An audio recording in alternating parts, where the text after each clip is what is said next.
In a dark cave, a young man sat in shock and repeated that what had happened to him would be the end of him. His palms were clutching his blood-red forearm, and his thoughts were spinning around death because he didn't know whether he would go to hell or heaven. He was sitting on a flat rock, and in front of him was a virtual neon yellow sign offering to see the end of this world, while the guy himself was still thinking about hell and heaven and what the creatures in hell thought about heaven. The sign that said he was going to see the end of this world continued to hang motionless in the air in front of his face. The boy looked down at her and then back again, continuing to wonder what he would see and whether he would see the end.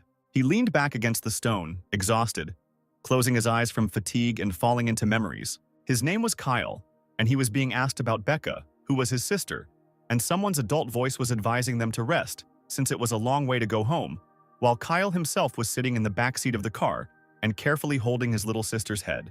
The bright light from an oncoming car suddenly illuminated the entire interior of their car. Kyle came to his senses in the same cave on a flat stone, realizing that it was several years ago, because when he woke up, he was already in this cave, and there was some kind of book nearby in the purple light. The book was called The Celestial Harmony of Pure Art, and that was the only thing Kyle got there. He took this book because it was the last clue to get back home, and it had a single message telling him that he needed to see the end of this world. And Kyle didn't know if he would be able to return to his family if he followed this instruction. When his strength and endurance were running low, a new neon sign announced that he had completed his training. Tired and exhausted, Kyle was surprised by this news. All this time he remained in the cave, tormented by sad thoughts. So the bright light of freedom struck him, because he could not believe that it was all over, and he would be able to see his parents and sister Becca. Kyle walked out of the cave towards the light and immediately fell to his knees in disappointment. He was not at home. He was not in his home world, and the place outside the cave turned out to be another world of martial arts called Murim. Kyle hit the ground with his fists in disappointment and anger because he had hoped that by leaving the cave he would get home, but he found himself only at the beginning of another long journey. The guy couldn't understand why someone he didn't know was doing this to him, since he had been in the cave for at least 10 years. Kyle stared into space in front of him, wondering what he would have to do to see the end of the world. Suddenly a stranger called out to him, saying that he had a nice outfit, and that Kyle had been making so much noise that the man had heard him. The man said that he would not have done anything to Kyle without reason, but his family was now starving. The stranger was ecstatic, looked shabby and resembled a bandit, pointing a sword and threatening with the question of whether the guy would become their food. Kyle was shocked by this situation, because he still hadn't recovered from leaving the cave. The bloody sword fell to the ground with a dull sound. Kyle backed away from the dead stranger, whose body lay lifeless on the ground. He was sure that it wasn't his fault, not understanding why everything turned out this way, and a lot of thoughts about how he killed a person for the first time, that it was the only way out, and he had no choice, as well as the fact that he couldn't do anything else, with doubts about how anyone would do it, and he didn't know what to do because a stranger attacked him, and Kyle was not sure if this was not a dream, and whether he really became a killer. A neon yellow sign suddenly appeared in front of him, informing him that Kyle's external level had increased. The guy hesitantly stood up, stopping near the corpse and thinking that apparently he really did kill someone, and this led to an increase in his level. The first nervous chuckles escaped his mouth as he came to his senses. Through laughter, nervous tension was released, and it became easier to accept the surrounding reality, because this message allowed him to intuitively understand what needed to be done. That book, The Celestial Harmony of Pure Art, taught him everything. And the levels that were written about there, increasing with each kill, they should help Kyle return to his original world, which means he needs to reach the maximum level. Therefore, in the present time, Kyle has become an invincible warrior, inviting the enemy to demonstrate his skills in another fight. He threatened the head of the demonic sect with his sword, while his assistants tried to somehow change the losing situation. Now in this world, Kyle was called the Immortal Sword Emperor, and he couldn't remember which sect leader was in front of him. The leader of the demonic sect claimed that he was also an Immortal Sword Emperor, but Kyle looked at his clothes and realized that he was the 8th head of the sect. The guy began to count on his fingers how many previous leaders of this sect had died at his hands, and it turned out that it was already 6. Kyle said out loud with a carefree smile that the guys from this cult were strange because he met them every 10 years. However, his carelessness was deceptive, because in just an instant he was able to summon his sword and his magical power, which illuminated his face with a blue light. 1 second was enough for Kyle to cut off the head of another leader of the demonic sect with one blow of his sword, and the guy himself said that, overall, it was fun for him to meet them again. the same cult acolyte who had tried to help his leader at the very beginning, once again jumped on Kyle with a sword, shouting that he would avenge his master by killing the demon-like bastard he considered Kyle to be. Kyle easily dodged the blow, asking if the acolyte was serious and if he was really a member of the demonic sect too. The guy easily caught the stranger's face with his palm, because he had unlimited strength. Using his magic to fill the surrounding area with blue light, Kyle said that he liked the fighting spirit of this acolyte. He couldn't object, because due to Kyle's magic, his body stopped obeying its owner. But Kyle didn't stop there, as his magic created an entire wall that divided the world around them into two parts with a large border. And behind this wall, the novice saw not that simple smiling guy Kyle, but an otherworldly demon with a frightening face, surrounded by blood. Just a moment later, Kyle released the boy, telling him that such fighting spirit was normal for his age, and that he should learn something new and come to Kyle again. He added that if he came back, it could cheer him up. Leaving the disciple alone in the gorge among the corpses, Kyle advised him that he should become the next head of the sect. In the evening, the guy threw his sword aside in disappointment, upset that the head of the sect he had killed during the day was a dud. He leaned against a tree, wondering out loud how he could now entertain himself in his life. He put his hands behind his head and thought about how maybe he should create a new sect himself, much stronger than the one he had defeated today, and wondered why everything had become so boring. Opening his eyes tiredly and looking at the sky, he thought about the time he had spent in this world. In the light of the full moon, he said out loud that a whole 140 years had passed since he had arrived here. 140 years since it all began. Since that car ride, the accident, and the fact that he was ready to see the end of this world for his family, but now he couldn't even remember their faces. If heaven did not exist for him, then this world became hell, and life day after day became hellish. But Kyle wasn't going to indulge in long reflections and sad thoughts about the past, because he remained alive in this strange world. Suddenly, his peace was disturbed by a new yellow board with new information. The first tablet said that his outer and inner levels were equal to 50, and this was the maximum to achieve, and therefore he was congratulated on this achievement. The second sign stated that Kyle had completed the unlock conditions, and in particular the final level, Heavenly Emergence, had been unlocked. But the most unexpected thing was the last sign, which said that Kyle would be returned to Earth. The boy had no words to express his emotions, except for the question of whether the return would happen now. More hysterical laughter was his first reaction, after which he admitted that he had already given up, and therefore, having received such permission to return, he must look pathetic. But the next thought made him come to his senses and fill with anger and madness, because such a proposal could also be an attempt to insult him. Kyle reached the maximum level, and after releasing his power, he asked the void if he could be considered a god, although it was a strange question on his part. He also believed that in order to become a god, he must cast aside all worldly desires. But when he thought about his family, his emotions were always running high, and he tried to figure out if he had ever felt like that in his life. Seeing the sign asking if he wanted to return to the original world, Kyle knew that his family had probably already died, because many years had passed, and he only wanted to return home because of them. But now he wanted only one thing: find the creature that drove him to this and take revenge on it. A huge desire for revenge and death for the one who was to blame for Kyle being here filled the guy. It didn't matter to him who was involved in this, or where he was. Kyle swore that he would definitely kill the one responsible for his presence in the alien world. All the guy's strength fell to the ground like one big avalanche. It was such a powerful release of magical energy that it could be seen from a great distance around. After all, the immortal Sword Emperor Kyle was finally ready to leave this world. He remained in the world for 140 years, raising his level and developing his abilities, so that in one instant, he could turn into a simple stream of information and be transported back to Earth, to his home world.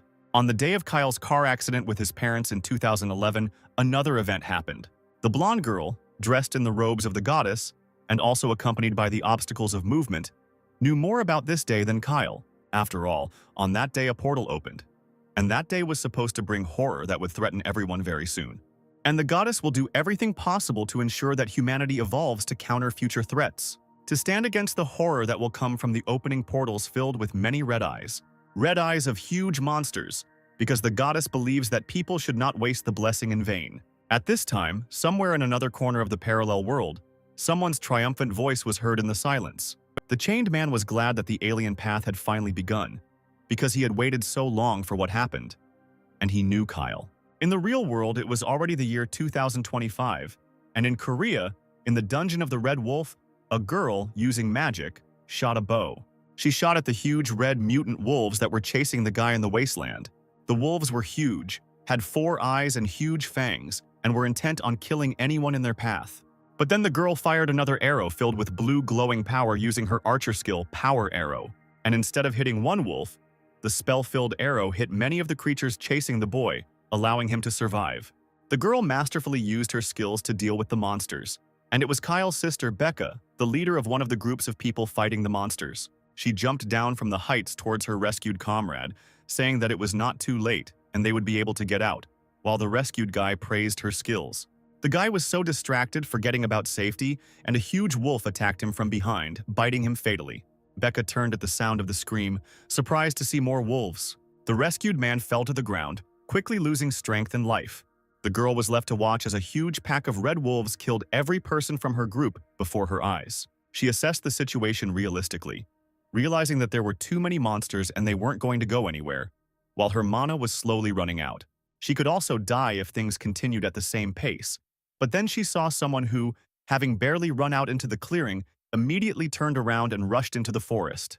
This was a young guy who clearly had no intention of helping his teammates and was going to save himself. Becca screamed his name, calling him Gray, hoping he would come to his senses. But her attempts were in vain. But she attracted the attention of the wolves, who immediately began to approach her.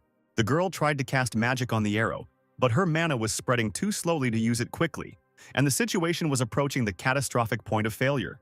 Meanwhile, Gray, with hysterical thoughts, ran from the clearing as fast as he could, realizing that he had been too reckless. As he watched his teammates being overtaken by the wolves, he mentally called them insects, thinking that he should never have joined their group, and if he lingered, the same fate would befall him. He saw a portal ahead, hoping that he could escape, as he had to do so. Becca was still able to fill her bow with power and release an arrow engulfed in blue flame. She stuck herself into the ground right in front of Gray's feet, preventing him from running any further. The girl immediately appeared behind him, addressing the disoriented guy. She was all engulfed in a blue flame of anger, calling Gray a damn dog and asking where he was going. The guy tried to act surprised, saying that he was glad that she, their leader, survived, and addressed her as mistress, while he began to justify himself that she had misunderstood the situation and they should all calm down. Becca, not listening to his chatter, simply grabbed the guy by the collar of his clothes. She was angry and repeated what she had already told Gray about the dangers of the battlefield. Becca was very angry, accusing Gray of being a weak coward who ran away in the face of danger, and their entire team died because of him. Gray just gritted his teeth in anger, openly saying that this was true, but he was not going to die here. At the same time, the guy pushed away Becky's hand that was holding him back, asking what difference it makes if he is a coward, since he is not obliged to sacrifice his life. Becca, not too surprised by his confession, laughed, saying that he was right. Turning away and about to leave him alone, she told herself that she shouldn't have expected more from Gray, because the guy was trash, and now he should have gone back to his father so that he could console the whiner and pat him on the head. But she doubted whether such a handsome father could turn a blind eye to his son's escape, and suggested that they watch what would happen to the Dawn organization, of which his father was the head. Becky's blackmail worked, making Gray very angry. The girl was about to go in the other direction when the guy called out to her. Gray was not going to let her go so easily because now she could ruin his reputation with her knowledge of his meanness. He activated the Rockbreaker fighter skill, concentrating his mana into red power to strike. A bolt of magic hit Becca, who didn't expect it, right in the chest. The force of his attack was so great that it sent her flying back several meters, causing her to drop her bow. With a cry of pain, Becca flew towards the distant tree, hitting the trunk hard. Gray stood frozen nearby, enjoying his victory over his defeated opponent. The angry guy grabbed her by the hair, angrily calling her names and pressuring her that no one needed her, because she didn't even have any relatives. Coming close to her face, the smug Gray mocked the girl, saying that even though she was strong and famous, she could not even imagine what would happen to her in his hands. The embittered coward intended to denigrate her by glorifying her, but in a bad sense with the help of his words. He intended to tell everyone that it was the leader Becca who had let everyone down and led to their deaths. And as a result of the raid into the dungeons, her entire group had died because of her. Gray concentrated the mana in his fist again, confirming with the girl that his story was quite plausible. Becca didn't have the strength or energy to respond to the traitor. Gray swung his arm to finish her off with a final word about how well the leader Becca had done. Lightning bolts of blue magic lit up everything around them with a loud roar, splitting the skies and striking the ground behind the shocked Gray, distracting him and preventing him from finishing off Becca. In the swirl of dust and wind, a familiar dark silhouette appeared at the sight of the blue energy lightning strike. It was Kyle, finally transported to his homeworld. The boy looked exactly the same as he had in Murim, with long hair, loose clothes, and no trace of the age he had spent there. Two signs in front of his eyes informed him that he had reached the maximum outer and inner 50th levels, and that he had returned to Earth. Kyle slowly realized what had happened, beginning to rejoice that he was finally back. He started laughing hysterically again, thinking that returning to Earth was a reward for reaching the maximum level. It wasn't serious, as if everything that happened to him was some kind of joke. But despite such a joyful event, Kyle did not forget about his desire to kill the one who was guilty of his disappearance. His desire for revenge was as strong as it had been the first time he had thought of it. Gray, not understanding who was in front of him, called Kyle sick and said that he was talking to himself. Gray felt uneasy about someone suddenly appearing out of the thunder and screaming about murder. And if the stranger could teleport, then he was probably a mage. The traitor brazenly tried to appeal to Kyle, ordering him to tell where they were now. But Kyle ignored him, simply walking past him as if he were an unimportant bug. Gray was starting to get angry that the stranger was ignoring him, while Kyle noticed the girl who was unconscious. Kyle asked if Gray had a duel to the death with her, since she was dying. Gray didn't like this, because now there was one more extra witness. As Kyle leaned over the girl, the traitor realized his mistake. Gray realized that he had made the wrong choice again, because the stranger could see what had happened to Becca, which meant that he couldn't just let him go, but it would be better to get rid of him. The traitor tried to understand what the stranger was doing, but he was too afraid that he would understand what happened or find out the truth, so he activated his power again, filling his fist with red magic, and he didn't care what the stranger was doing, since he should just be eliminated as another obstacle. Gray called out to the stranger, but Kyle was busy examining the girl in front of him, including experiencing shock as he recognized her necklace. Kyle gently touched the girl's cheek, peering into her exhausted face. During this time, Gray lied that he and Becca were enjoying the fight to the death, and pretended to lie that he wished the gods would bring the girl back. But the traitor did not experience these feelings, but only distracted the stranger with conversation in order to reduce the distance. After all, he had already concentrated enough power to attack Kyle from behind, shouting that he would follow the girl to meet his death. Kyle's blue magic power gathered around him at that very second. Strong and energetic streams of blue magic stopped Gray. Kyle had too much control over his power, which was now all around them, closing them off from the outside world and suppressing everything around them. And the stranger's aura was frightening and deadly. Gray didn't expect such strength from his nondescript opponent. Kyle was too powerful and angry, and his raw power swirled the air around the boy floating above the ground. Gray could only watch everything around him in fear and amazement. Kyle, using his full power so that even his eyes glowed blue, asked if Gray knew who he was. Concentrating his powers into stable blue lightning, Kyle called Gray a young man, ordering him to state his name. But Gray didn't know him, so Kyle introduced himself, saying that he was the immortal Sword Emperor. He said his name, Kyle, and his power was so great that his eyes glowed with blue energy. The angry mage loomed over the frightened boy, telling him that even if he had named him, it would not have helped him.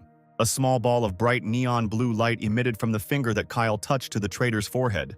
It was a charge of energy that in the next moment blew away everything in its path with a large and powerful beam, burning through space for many meters ahead, sparing neither stones nor trees. And from the outside, it was clear that the energy explosion born from the small ball reached colossal dimensions, leaving its mark for many meters around. When the energy of the blow was exhausted, only a charred spot remained of Gray's head, as well as behind it, along the trajectory of the blow. Remembering his name was very easy for Kyle, because he was in his homeworld. He stood behind the still unconscious girl, coming to his senses. Covered in blood and with a half-mad smile, Kyle informed her, addressing Becca by name, that her older brother had returned. Becca thought back to her childhood on that fateful day in 2011, when her parents told the upset girl, not for the first time, that it was time for them to leave and they couldn't stay where she wanted. And if Becca really wanted, she could be left alone. Her parents walked to the car, saying that it was getting dark and she should still go with them. Only her brother Kyle stayed by her side, asking if she really enjoyed the amusement park that much. He smiled, because he was worried about her, instructing her that if Becca still decided to stay in the park, then their parents could have big problems.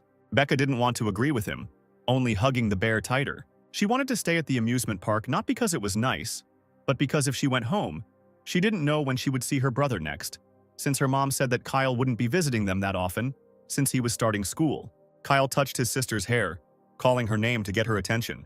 He asked if Becca knew how much Kyle loved her, and then followed up by saying that even after school he would come and visit her. Becca listened with tears in her eyes to these words, and to the fact that Kyle suggested that next time they also go for a walk in this park to spend time together. She would never refuse Kyle, so she immediately pulled herself together and answered with a yes and a bright smile.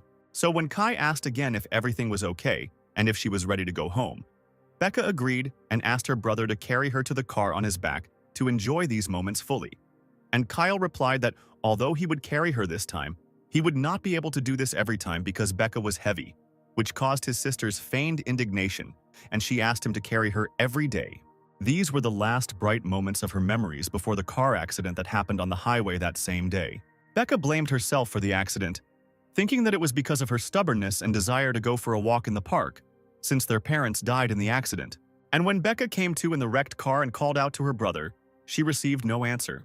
The place where Kyle had been sitting and wearing a seatbelt was empty because her brother was gone. In the real world, not the girl's memories, Kyle used his power to heal her. Becca came to with a scream, opening her eyes and taking a deep breath. She immediately tried to get up but felt pain, while Kyle informed her that he had healed her with spiritual power. But since the wound was deep, she would not be able to move painlessly right away. The girl looked at the guy with distrust and without a grain of recognition, asking who he was. To which Kyle, with a short pause, replied that he thought she would recognize him. The guy reached his hand towards her pendant, which she immediately grabbed and covered with her hand, while the stranger told her that he was happy to see her again, and that he had grown so much and had become much heavier since their last meeting. But that didn't stop Kyle, and he took Becca's hand with a smile, saying that he must have changed too. Becca was shocked by how much the stranger reminded her of him, her older brother from the bright memories of the past and the day of that terrible accident. After all, it was Kyle who gave her that pendant with a photo of their family and told her that even if he was not there, she should never give up and should always be strong. Becca swallowed her words, realizing who was standing in front of her. She started crying with happiness because her brother was such an idiot. He suddenly disappeared, and now he appeared. Kyle put his arms around his sobbing sister, holding her comfortingly, telling her that he understood how hard it was for her. But Becca came to her senses, pushing her brother away with a sharp movement and getting into a fighting stance, as she remembered that Gray should be somewhere nearby. Kyle turned serenely towards the crater where the body lay, asking if his sister was talking about this guy who tried to kill her. Becca was shocked to see both the crater and the corpse inside it. The body showed no signs of life and did not move. Becca asked Kyle why he killed Gray, and her brother, after confirming the traitor's death, asked what was wrong with the situation. The girl suddenly grabbed his hand, pulling him towards her. She spoke fearfully about how they needed to escape from here as quickly as possible. Becca lived in one of the high-rise buildings in an ordinary city in their previous apartment. While the girl sat on the sofa, her brother looked around, making sure that over the years the house had remained in the same condition as it was. Becca, meanwhile, was pondering the situation, informing her brother that they were in for a big problem, as Director Khan was due to arrive soon. Kyle didn't know who it was, so he asked his sister again, and she explained that it was the director of the Dawn Guild and also Gray's father, and since he was a local mafia member, he was known for his cruelty and ferocity. Director Kang was one of the 11 highest-ranking hunters in Korea. Becca looked at her watch, noticing that it had been a long time since she had been unconscious, and most likely Director Khan had already been informed of her son's death. She said out loud that she was the only one who survived that raid, which meant that she would definitely be suspected of something. Kyle couldn't understand why this could cause so much trouble.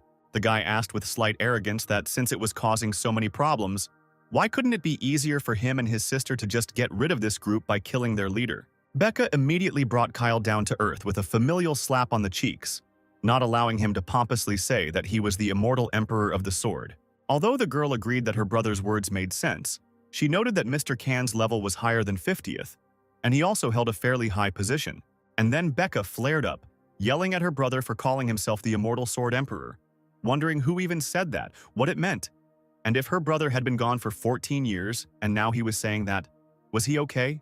Kyle was just surprised that she said it so bluntly, while the girl was complaining that she didn't know what to do, because there was no father, mother, or brother nearby, and asked if Kyle understood how hard it was for her. She continued speaking, stopping at the fact that Kyle had appeared so unexpectedly when the guy himself froze in front of their family portrait.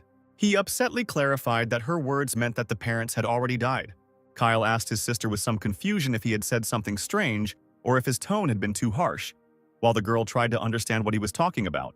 The boy reluctantly explained that he had been to a place called Murim, but the reason he had ended up there was not important to the conversation. Kyle turned to his sister, asking her to tell him everything that had happened while he was gone. He was interested in who the hunters were, what kind of guilds had appeared, and whether there was a concept of level in this world that she had mentioned. Becca stopped him, asking him to wait, as everything was too complicated to explain, and her head was threatening to explode from the amount of events happening. She stood up, getting ready to leave, saying goodbye that she would tell him everything later, since she had one urgent matter and needed to leave. Kyle asked where she was going, and Becca, showing the car keys, said that she was going to Dawn, asking Kyle to stay here and not do anything. Kyle walked away, opening the door and deciding to wait for her in his old room, where everything remained untouched, as if he had been there yesterday. The guy remembered his sister's indignant reaction to his words, realizing that he had been traveling alone for a long time and reaching the heights. And now he was about to become an older brother again, and it had been so long ago that he remembered almost nothing. Kyle was determined, remembering what his sister had said, including about Mr. Kane, and the boy decided that he should find out more about him. Then the sounds of bangs shook the front door, disturbing Kyle's peace. Several strangers were near the apartment with ill intentions. One of them used a magical purple seal, channeling his power through it. He grinned bloodthirstily, clearly planning a crime. So these three, with the help of the seal and the purple power, broke down the door to Becky's house. Kyle saw them from the hallway, hearing the question of where his sister was. The girl's older brother guessed who the guys were who smashed the door to their family's house. It was the group's director, Dawn Kan, who was looking for Becca. At this time, the girl got to the business center in her car, where the second largest guild headquarters in Korea was located, the Dawn Guild. Becca was worried that she just walked away, leaving Kyle alone in the apartment. She hoped that Director Kang hadn't had time to do anything, and that he could grab her as soon as the girl entered the building. Wondering who to ask for help, Becca stood by her car when another girl called out her name. It was Alice Labora, the deputy head of the Dawn Guild, who was asking Becky what she was doing here. Becca asked the girl where the head of their guild was, and learned from her in response that Mr. Kan had gone somewhere with the head of the raid, John. Alice asked the dejected Becky what had happened to her. Becca looked at the deputy guildmaster of Dawn thoughtfully and resolutely, mentally thinking about her position and status. Alice Libera was one of the 4 strongest hunters, and although everyone around her knew her strength, few understood it.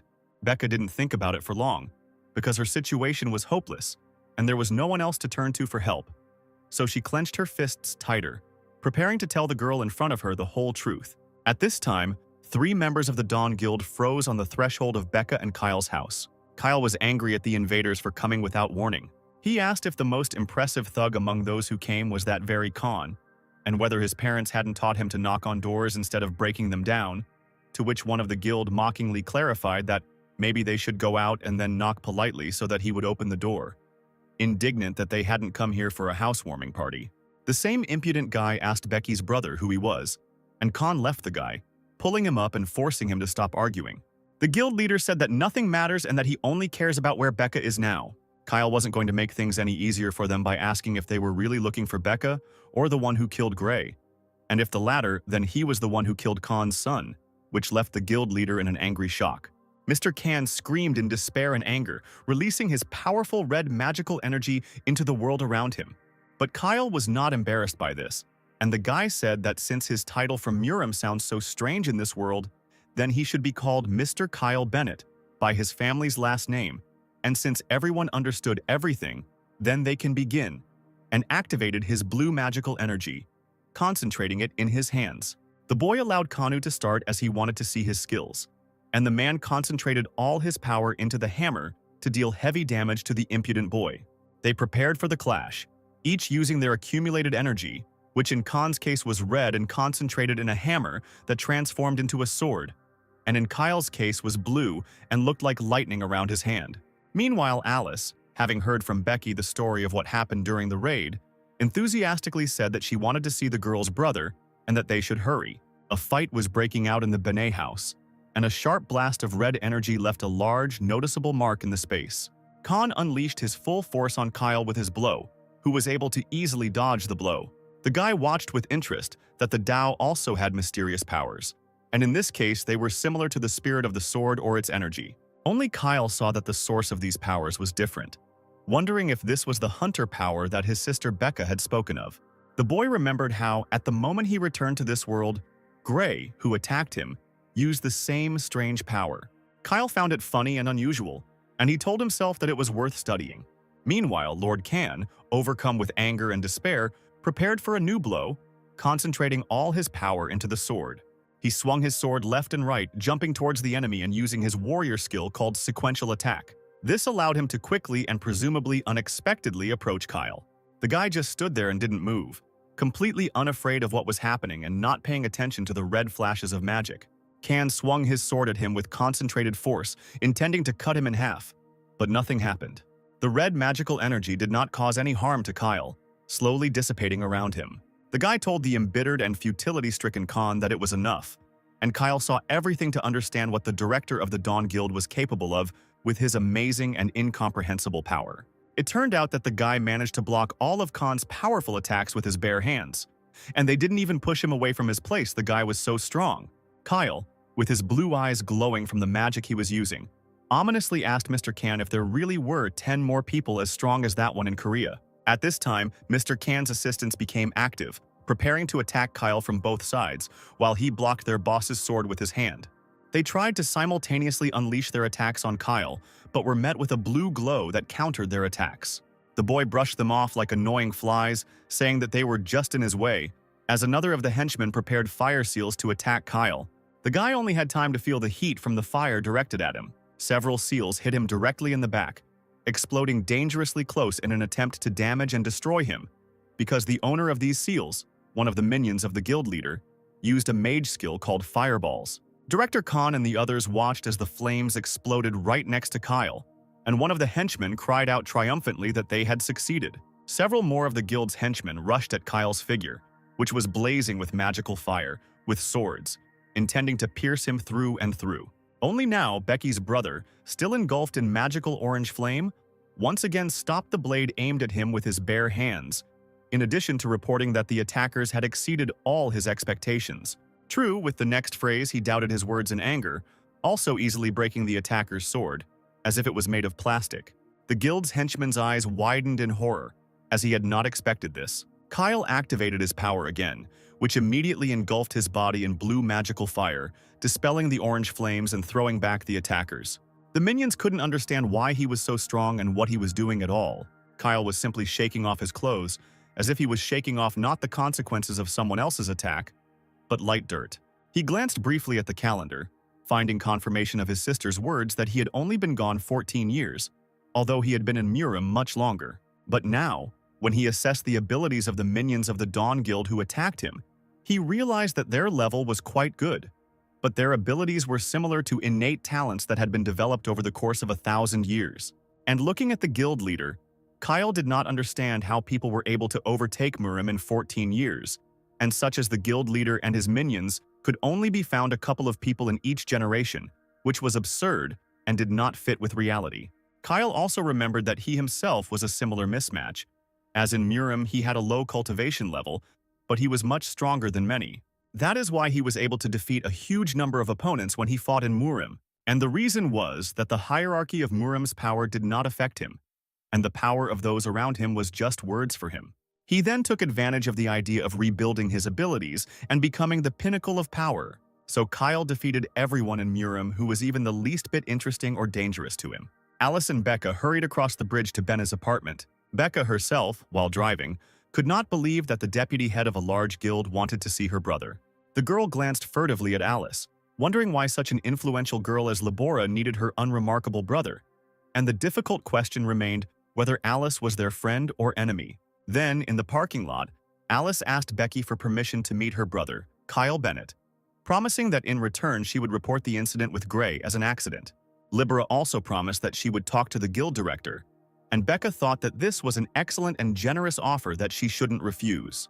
And now, when Becca is driving Mrs. Labora to her home, she thinks only about whether Alice is her brother's enemy or not, and does not understand why the girl in her car is silent. As if reading her mind, Alice Libera took up the words, reminding her that Becca had said that her brother Kyle had been missing, and asking how many years, to be exact, he had been missing. Becky's words confirming her brother's absence struck Alice with their timing, because Kyle had disappeared in 2011 and had been missing for 14 years.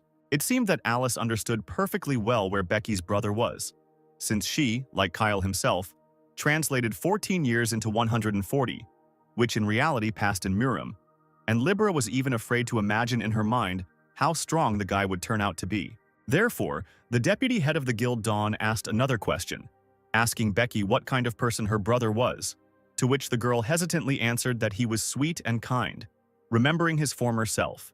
Becca was pleased to talk about her brother, and she also noted that he was smart, and Alice asked if he had studied, meaning higher education institutions. Kyle's sister named the university where her brother studied and remembered that he also helped her with her homework, and Alice was surprised by the name because it was difficult to get in there, noting that the girl's brother probably studied very well. Becca just chuckled in response to this, saying that he was just very persistent, explaining that once Kyle took on something, he did it to the end, and did not stop until he reached the end.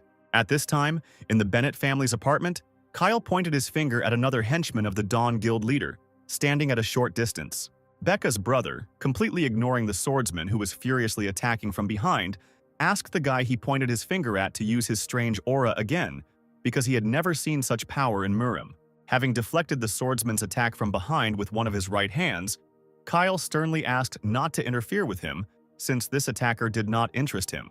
The guy Kyle had pointed at earlier had no choice but to activate his blue circular rune diagrams, which immediately produced ice crystals that he sent towards the stranger. Kyle repelled them with a simple shield, so that not a single shard of ice reached its target, and the guy himself commented that he liked the coldness of the minion who attacked him. And in Murim, such a one can only be found in the Ice Palace, which is on the North Sea. Remembering the ice dragon, Kyle brought his hand to his face, using magic to cause a fine frost to appear around his palm.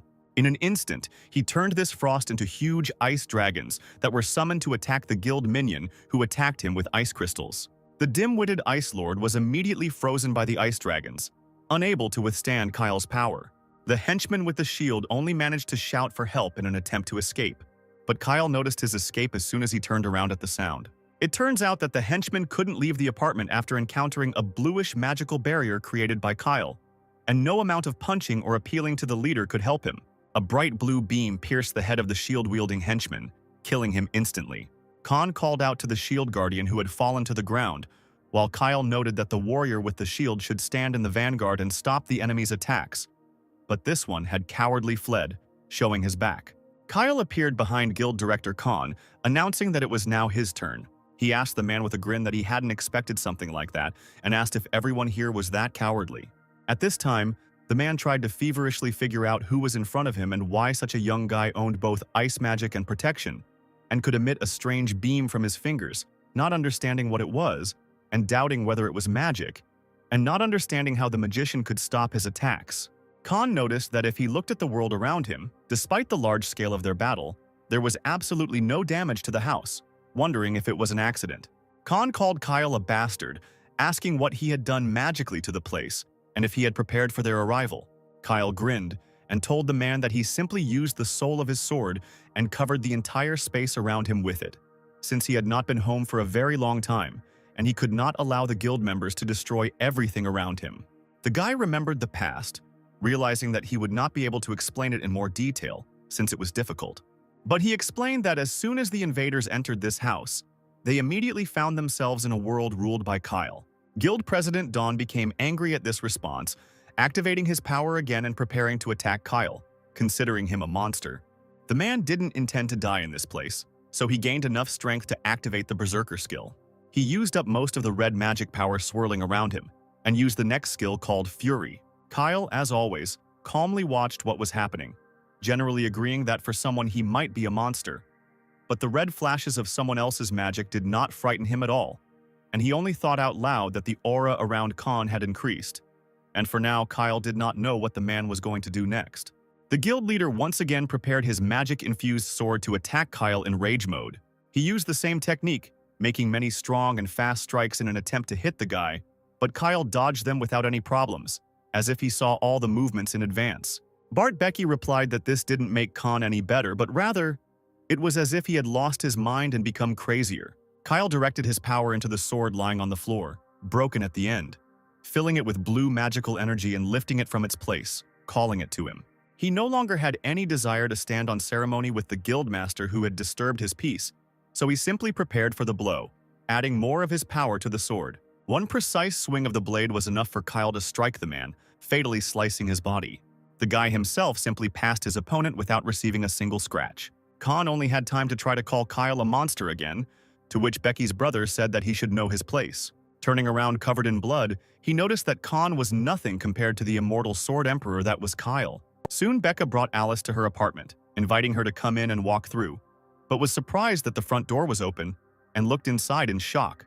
Her brother was diligently cleaning someone's blood from the floor, and nearby there were bodies piled on top of each other.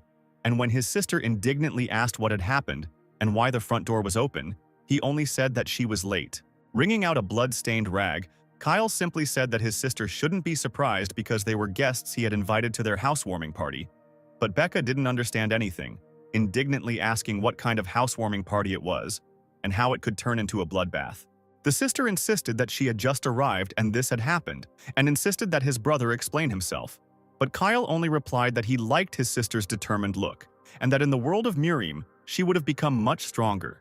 Alice casually noticed that the apartment looked cheerful, and Kyle only noticed her, mentally asking who she was. After all, he felt how the heavenly harmony of pure art resonated next to her. Alice in turn looked at Kyle, wondering who he really was. She looked at the boy smugly, mentally noting that he probably thought he was the only one who had been to Miriam, and that it was a big surprise for him to meet someone who might know about the place where he had been missing for 14 years. On a sunny day, the world around the Bennett house was quiet and calm. Becca slept peacefully in her bed, undisturbed. Suddenly the girl woke up, sweating from one thought that frightened her. She jumped out of bed and headed deeper into the apartment to make sure she was just having a nightmare. Stopping at the threshold of one of the rooms, she hesitantly called out to her brother, realizing that she could not find him. Standing in the rays of the morning sun, Kyle, already with a short haircut and in clothes familiar to this world, noted with surprise that Becca had gotten up very early. The girl turned around, not expecting to find him at the window. Kyle smiled carefreely as he stood by the open window, slightly worriedly asking his sister if she thought he had disappeared again. Becca was glad that she hadn't dreamed it all and that her brother was really with her now, so she asked why he didn't sleep a little longer. The sound of an incoming message caused Kyle to be distracted, asking his sister for a break in the conversation, and Becca agreed. Kyle read the text carefully, taking the message seriously. It was a message about an important call, and the guy went into another room to answer it, leaving Becca alone. The girl saw him leaving the house from the window, worried that a week had passed since his return, but everything seemed unreal to her. That meeting between the deputy head of the Dawn Guild, Alice Labora, and Becky's brother was not particularly fruitful, as they did not talk about anything, and the only thing Alice said then was a promise to meet again. What was also strange was that after some time, people from the Dawn Guild arrived and took away the bodies of Director Khan and his subordinates. A news report the following day informed the townspeople of Gray's death and Director Khan's resignation, and numerous news articles were filled with speculation about the motives behind Director Khan's abrupt choice. Alice Labora kept her promises, and the Bennett family was not harmed. Becca, watching from the window as her brother talked to the driver of a car that had just pulled up, recalled that she, as the only survivor in the Red Wolf's dungeon, was given a long leave. The girl knew that at the time of the call, Alice Labora was talking to her brother and invited him to her place, so she wondered what the deputy head of the Dawn Guild wanted from Kyle. Looking at Kyle leaving, Becca quietly said that he should return from his meeting with Labora unharmed. Alice sat at a table in an authentic Chinese-style cafe alone. She was enjoying tea from a small, light-colored bowl when her guest disturbed her, stating that she had nothing better to do at the moment. It was Kyle, who had come at the girl's invitation, who clarified that his small family with Becca had been under 24-hour surveillance since his meeting with Labora, and wondered what could be interesting about that. Alice smiled innocently, pretending to be embarrassed that her surveillance had been discovered, and said that it was for the safety of their family. But Kyle, sitting down at the table across from her, waved it off, saying that the situation could be left out. Kyle took a sip of tea from the bowl, immediately recognizing the variety. Labora was glad that the guy recognized the type of tea called Chinshan Silver Needle, and she shared that she often goes to this particular tea house to taste this rare tea. Alice didn't intend to drag out the small talk for long, getting straight to the point and asking Kyle to tell her about his arrival in Muriam. Kyle replied with a smile that meeting Muriam left him with bad memories and he didn't like it too much, so he suggested that the girl be the first to tell about her experience. She placed the cup back in the saucer, reporting that at the moment there were only 3 repatriates, those who had returned from Murim, 2 of whom were she and Kyle himself. The third to return from Murim was the head of the Twilight Guild, Max Paxville. The Twilight Guild was as influential and powerful as the Dawn Guild and had the same huge number of hunters, but at the moment, both guilds had disagreements and did not get along with each other. At the same time, Elisa reported that she and Maxim once compared their stories of their stay in Murim and discovered something in common. They disappeared together in 2011 and both ended up in an unfamiliar cave. Each one had a mysterious treasure on one side called the Heavenly Harmony of Pure Art, which was a book engulfed in purple magical fire. And on the other side of the cave, there was an exit to a world called Murim. Alice reported that this was a similar experience with Max and asked if Kyle had the same. The guy remembered how, after leaving the cave, 2 signs appeared in front of him, asking if he wanted to return to the original world. And if his desire to return is great, then he needs to see the end of this world. Kyle confirmed that in his case, everything was the same. And Alice continued that they were able to return to the ordinary world only after several years. And when they returned, here, in their homeworld, the era of hunters and dungeons began. And about Murim, in which they spent some time, she still did not find anything, noting that the changes in their real world are connected precisely with Murim. Alice asked the guy if he knew when the hunter and dungeons conditions appeared, and Kyle replied that it was 14 years ago, after the revelation of the goddess. It was that girl in light clothes who was worried about the fate of this world. Alice confirmed that this was true, and after the revelation of the goddess, dungeons, monsters, and hunters suddenly appeared, and with them classes and skills, and all together it began to look very much like RPG games. The girl finished her story, asking Kyle if he had any questions, and he asked how exactly he and Max returned to Earth, whether they reached the end, to which Alice easily answered that they returned as soon as they died there. She asked if that was how Kyle had come back, and seeing his depressed and upset state, she asked what had happened and if maybe she had said something wrong. The cup in Kyle's hands cracked with the realization that he had no need to disappear in Murim for so long and could have simply left. The guy was smiling on the outside, but inside he was experiencing a storm of negative emotions from the realization that he could have just ended up back. In his mind, the boy asked the goddess if she had sent him there, while hundreds of notice boards were in front of the chained stranger's face, and Kyle continued to ask why all this was happening. The stranger in chains smiled ominously, while Becky's brother continued to lament that his reward for 140 years in Murim was only reaching the maximum level for which he was sent to Earth. And Kyle believed that this was a small reward, and he deserved to be given a greater one. Enraged by such realizations, Kyle loudly complained that the reward should have been at least an answer to his question, because he achieved everything with sweat and blood, and the goddess did not even give him answers. Alice, who Kyle was looking at that moment, looked at the guy with fear and confusion. The guy quickly switched over and asked why the girl invited him and what she wanted from him. Taken aback by her guest's sudden change of mood, she looked away, asking if he would like to go for a walk. Alice started by calling not only Guild President Max Paxville and his entire Twilight Guild an enemy to Dawn, saying that they already had a tense relationship with them, and frequent conflicts day after day, and now after Director Khan's death, it will only get worse. Since Kyle was the one who killed Mr. Khan, who was one of the main forces of Dawn, he must take responsibility. Alice invited Kyle to join the Dawn and promised to give him a high position, provide him with fame and fortune, and she was sure that he should not refuse such a good offer. Kyle looked away, noting that it was difficult for him to ignore the remark from his sister's boss. However, when the guy looked straight at Alice, she said that despite the circumstances, he still refused her. He turned around and was about to leave when the girl stopped him by asking why he was refusing, and Kyle had to explain that he was going to be on his own. He took a few steps, turning around to clarify his answer. Kyle smiled, asking if she would agree to submit to someone weaker than herself, hinting that his strength was greater than the entire Dawn Guild. Alice looked at the smug boy in front of her with distrust, assessing his capabilities. It didn't take her long to make her next move, inviting them to test who was weak. Kyle thoughtfully asked Alice if she knew that 1 year in their world was equal to 10 years in Murim, and once again reported that he had been there for 140 years, pressing that this alone should be enough in their argument. Alice rightly noted that age is not proportional to skill and strength, and the guy agreed with her, adding that any person who lived in Murim for 300 years would not become stronger than Kyle. Alice asked the guy if he was sure about this and, activating her power, created a small purple magic ball, Having spoken the command to open the barrier, she sent a stream of energy forward. He raced across the grass towards Kyle, leaving a purple trail behind him. Having drawn a border across the clearing, the magic ball almost reached the guy. The ball stopped at the end of the clearing and hung several meters above the ground. A moment later, it burst into a bright flash because Alice activated her origin skill called Shadow Play. Kyle was currently assessing the effect of the spell that outlined a limited space around them.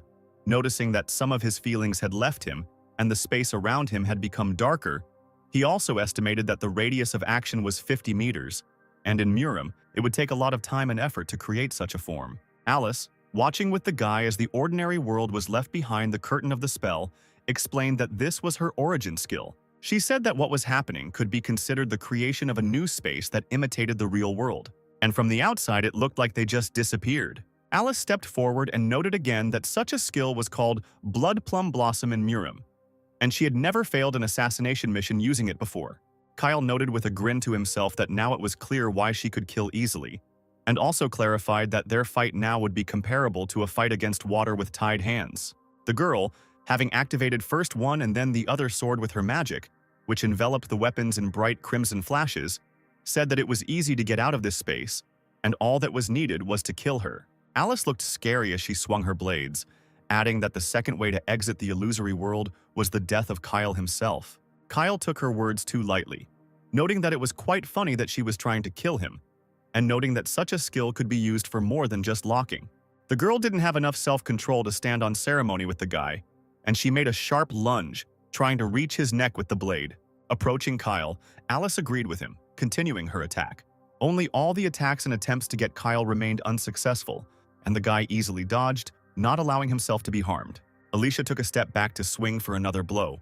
She used all her strength and skills to attack the enemy with lightning speed from many sides at once.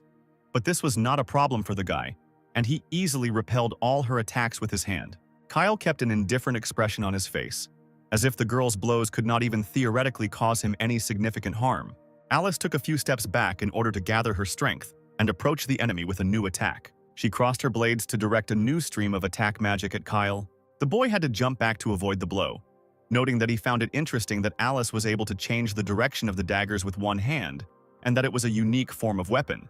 Kyle said that only the best assassin in Murim, called the Dark King, had such a technique, who had the special skill, Moonlight Blood Path, and Alice was surprised that Kyle recognized her at first sight. Becky's brother smiled, saying that he had already met the boy who claimed to be her successor, but Kyle himself was young then.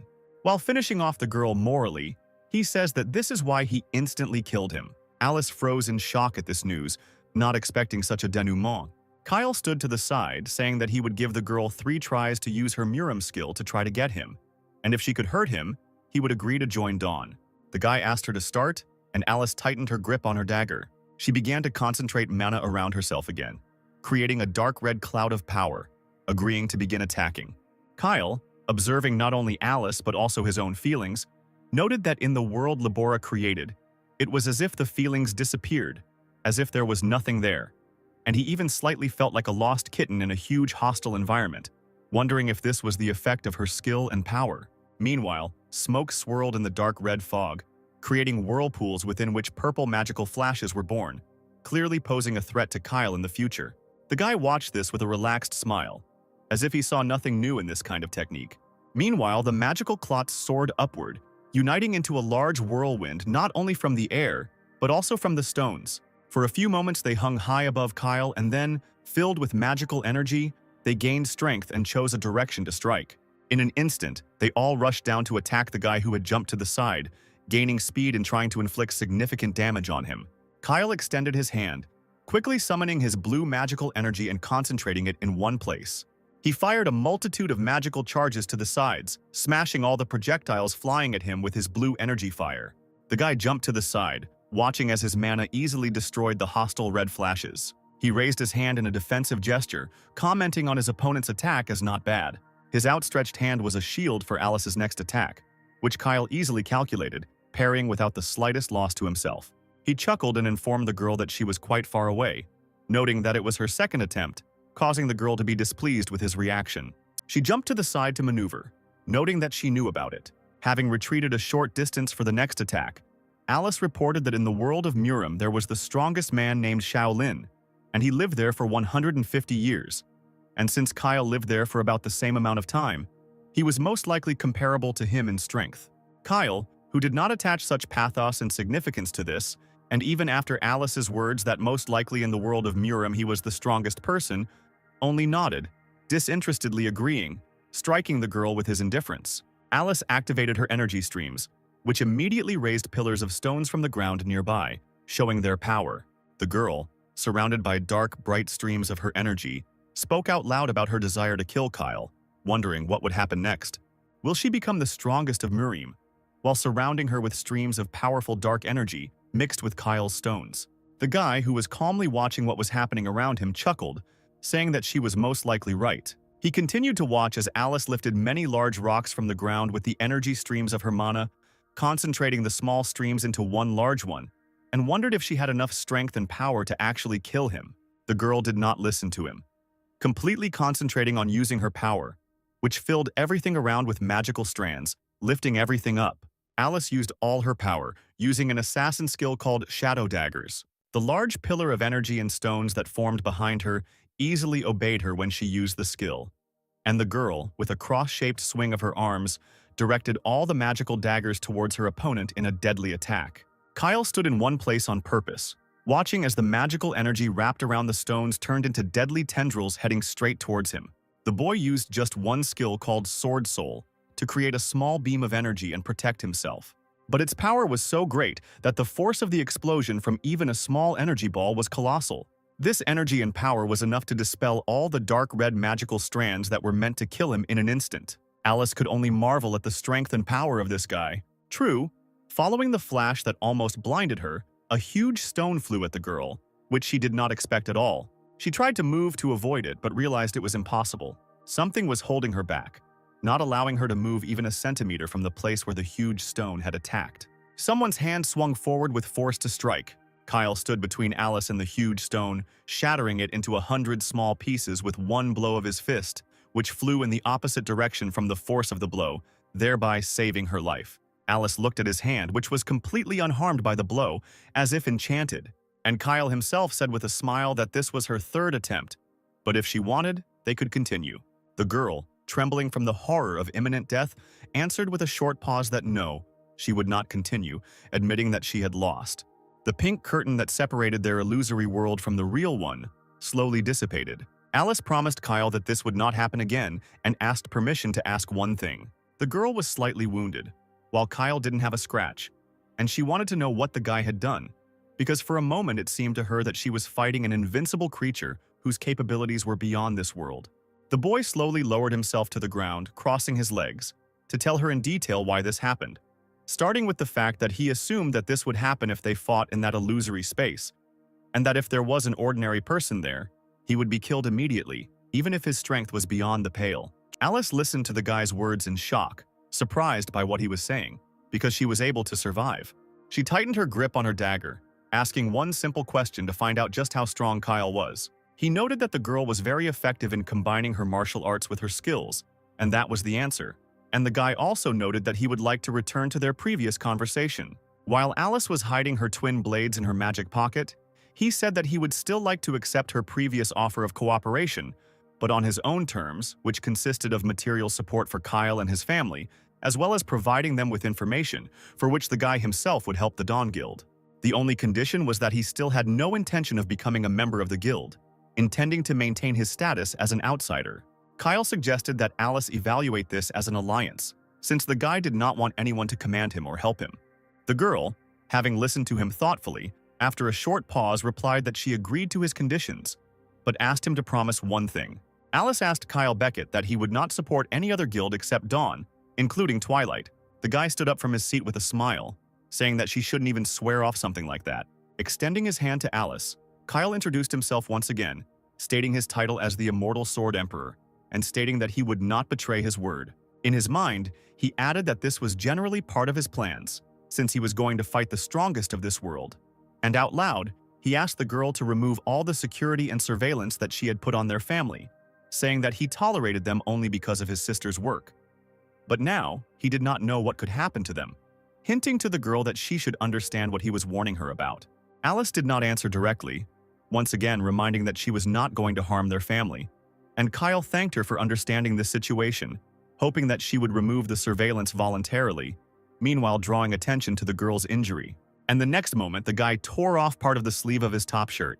Kyle handed the piece of cloth to Alice, asking her to forgive him, and she could only look at him in confusion, asking what he meant. Becky's brother explained that he had provoked the girl into attacking her with his talk of 3 attempts, stating that his true goal was to see her prowess as one of the strongest people in the world. So he felt embarrassed that she was injured as a result of the battle. Alice replied with a grin that, of course, she thanked him for his kind words. But there was nothing terrible about her wound, since thanks to his power, she was able to gather the determination to kill Kyle, to which the guy sheepishly noted that the girl herself had been aiming for vital organs from the very beginning.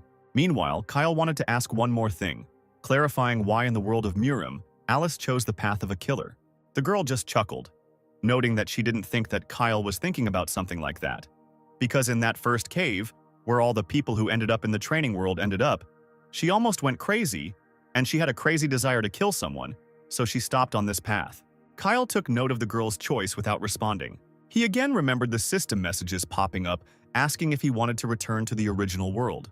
And if he really wanted this, then he needed to see the end of this world. Kyle answered himself that he had hoped that Alice would be able to understand him, because the guy had been thinking about such a message the whole time he was there. A business-class car stood at the edge of the forest waiting for its passenger. The driver looked impatiently at his watch, as his boss was late. He heard the sound of the back door opening, and through the rearview mirror, he finally saw the one he had been waiting for so long. The driver immediately turned to the passenger, seeing her injury and asking if everything was okay with the deputy guild leader, clarifying that she even used shadow play and wondering how strong her opponent was. Alice only noted that even such a powerful technique did not allow her to touch her opponent with a dagger, and he exceeded all her expectations. She had used up too much energy, which eventually ran out, which the driver couldn't believe. Thinking back on the fight, Alice realized that Kyle had never even attacked her. Moreover, the girl had no idea how he blocked her daggers. Her mood was too depressed after the fight, especially when she admitted complete defeat. The driver said he thought it would be best if Kyle Benet did not join the Twilights, and asked if the clan's deputy leader had thought about sending the boy to the Feast of the Sun. Alice, her shoulder bandaged with her former rival's shirt, said that to stop Max Paxville they definitely needed Kyle Benet, and she was willing to do anything to get it. The girl remembered the frightening feeling of danger and Max's instruction that wisdom was with him and she had to follow his will. He claimed that the girl was obliged to submit to the heavenly warrior, and Alice, either following those precepts or choosing her own path, told the driver that they should do everything they could to help Kyle Benet. Kyle returned home after meeting with Alice, informing his sister of his arrival. Becca rushed excitedly into his arms as soon as she saw him. The guy didn't expect his sister to be so worried, asking what happened. But his sister was not only happy to see him back, she was also angry at Kyle. After all, she was beside herself with excitement while he was gone, asking him next time not to go anywhere, not to take risks, and just stay at home. Becca was haunted by memories of the past and shared her worries with her brother, saying that every time he left, she felt like he would never come back. Kyle touched the girl's head, saying that he understood her feelings. At the same time, he warned her that he wanted to become a hunter, which contradicted his words about caring. This news upset Becca, and she asked Kyle if he really wanted to die that much that he chose this way. The guy showed her a small cube that shimmered in all shades, saying that Alice had given it to him, calling it a mystical cube. Kyle said that Libera said that only with this cube can Kyle get the hunter status window, to which Becca, skeptical, also wished her brother luck without due joy. Her attitude did not dampen Kyle's determination, and he took the cube, preparing to begin his journey. The mystical cube in his hands glowed, activating and beginning the process. Bright multicolored lights illuminated Kyle in the entire room. Gradually, the glow of the cube began to fade, as did its integrity. The cube began to float at the edges, as if it had melted. Eventually, the light coming from the cube finally died out, leaving the guy with the remains of the cube in his hands. Confused and slightly upset, Kyle asked his sister if Alice Libera had tricked him, but Becca said that was how it was supposed to be and advised him to shout out status window.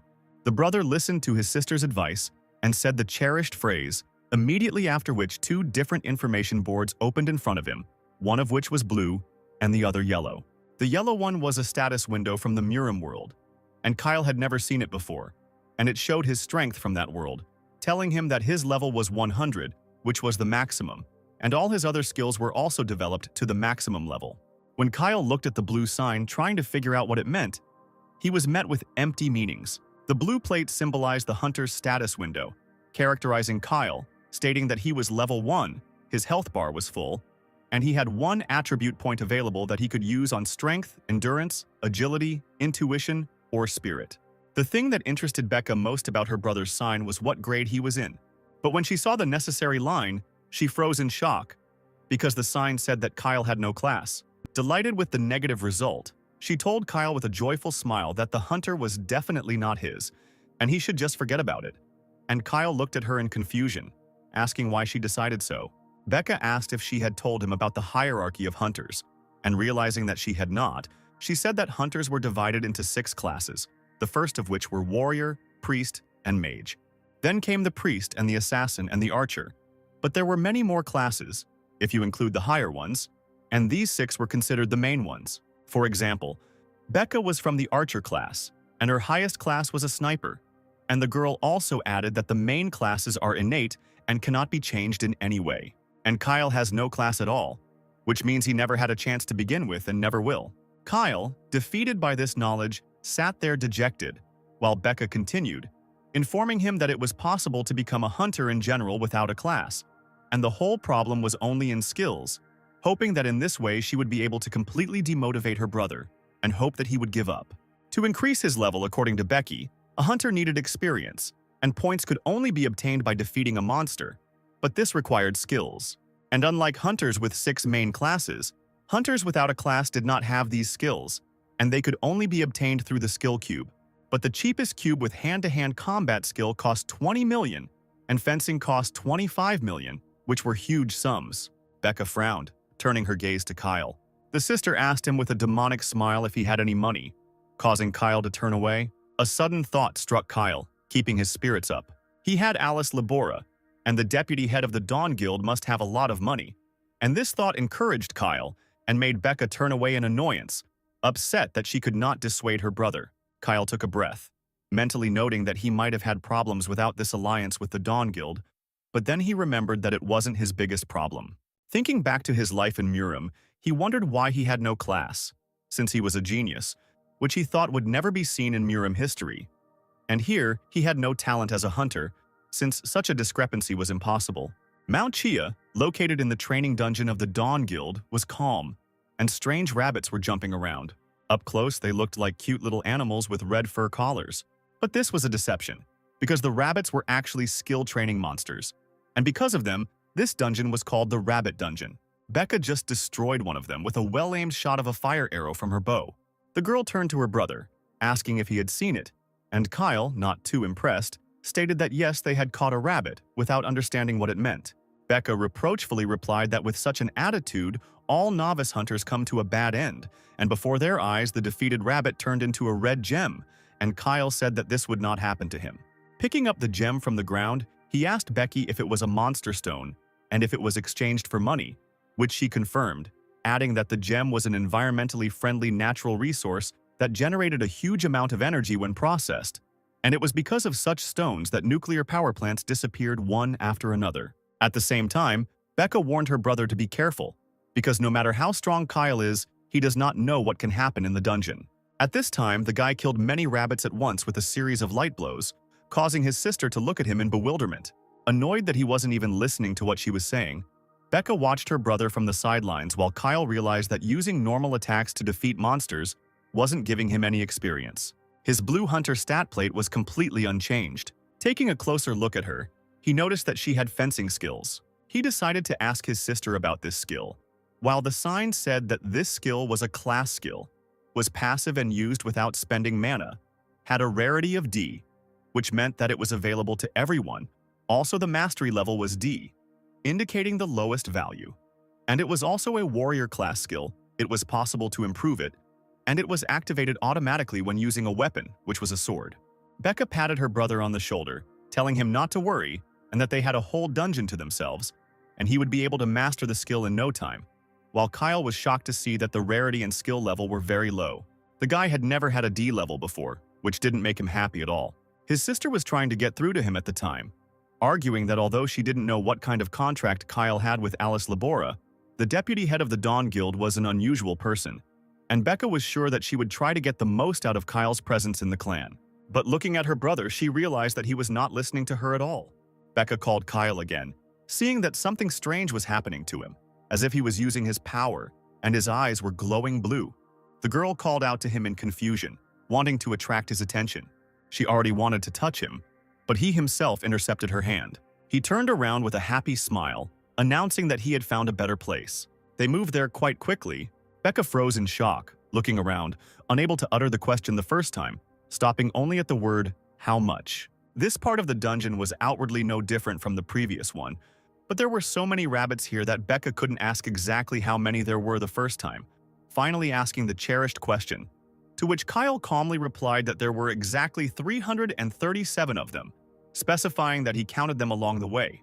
The siblings were standing on a raised platform, and even from here Becca could tell there were too many rabbits, so she reached for her bow, telling Kyle her thoughts and that he was still at a beginner level, but he assured his sister there was nothing to worry about. The amazed Becca only had time to call out to her brother, who was frivolous in her opinion, seeing how he, smiling serenely, jumped off the cliff. Kyle, while flying down the cliff towards the rabbits, was thinking that he had never experienced such shame. He, being an immortal sword emperor who had trained with the sword for several hundred years, ended up being a D-level swordsman here, and without a class. As he flew down, Kyle easily drew his sword from its sheath. He swung, making a circular pass and twisting in the air. He landed on the ground with great force, leaving a mark on the soil and a large energy wave spreading around. Because in fact, Kyle was very angry. He found himself down in a clearing full of rabbits. His sister, who remained on the hill, angrily called him an idiot, saying that she almost fainted from surprise. But Kyle only complained about her constant scolding. Then he turned to the angry rabbits, asking if they were ready. At that very moment, a multitude of blue signs with a warning exclamation mark appeared in front of him. They all contained a warning from the swordsmanship skill, insisting that Kyle should attack in lines. But the young man, not deciding whether they were trying to help him or harm him, simply cut them down with his sword. He didn't have time to deal with these notifications because they only got in his way.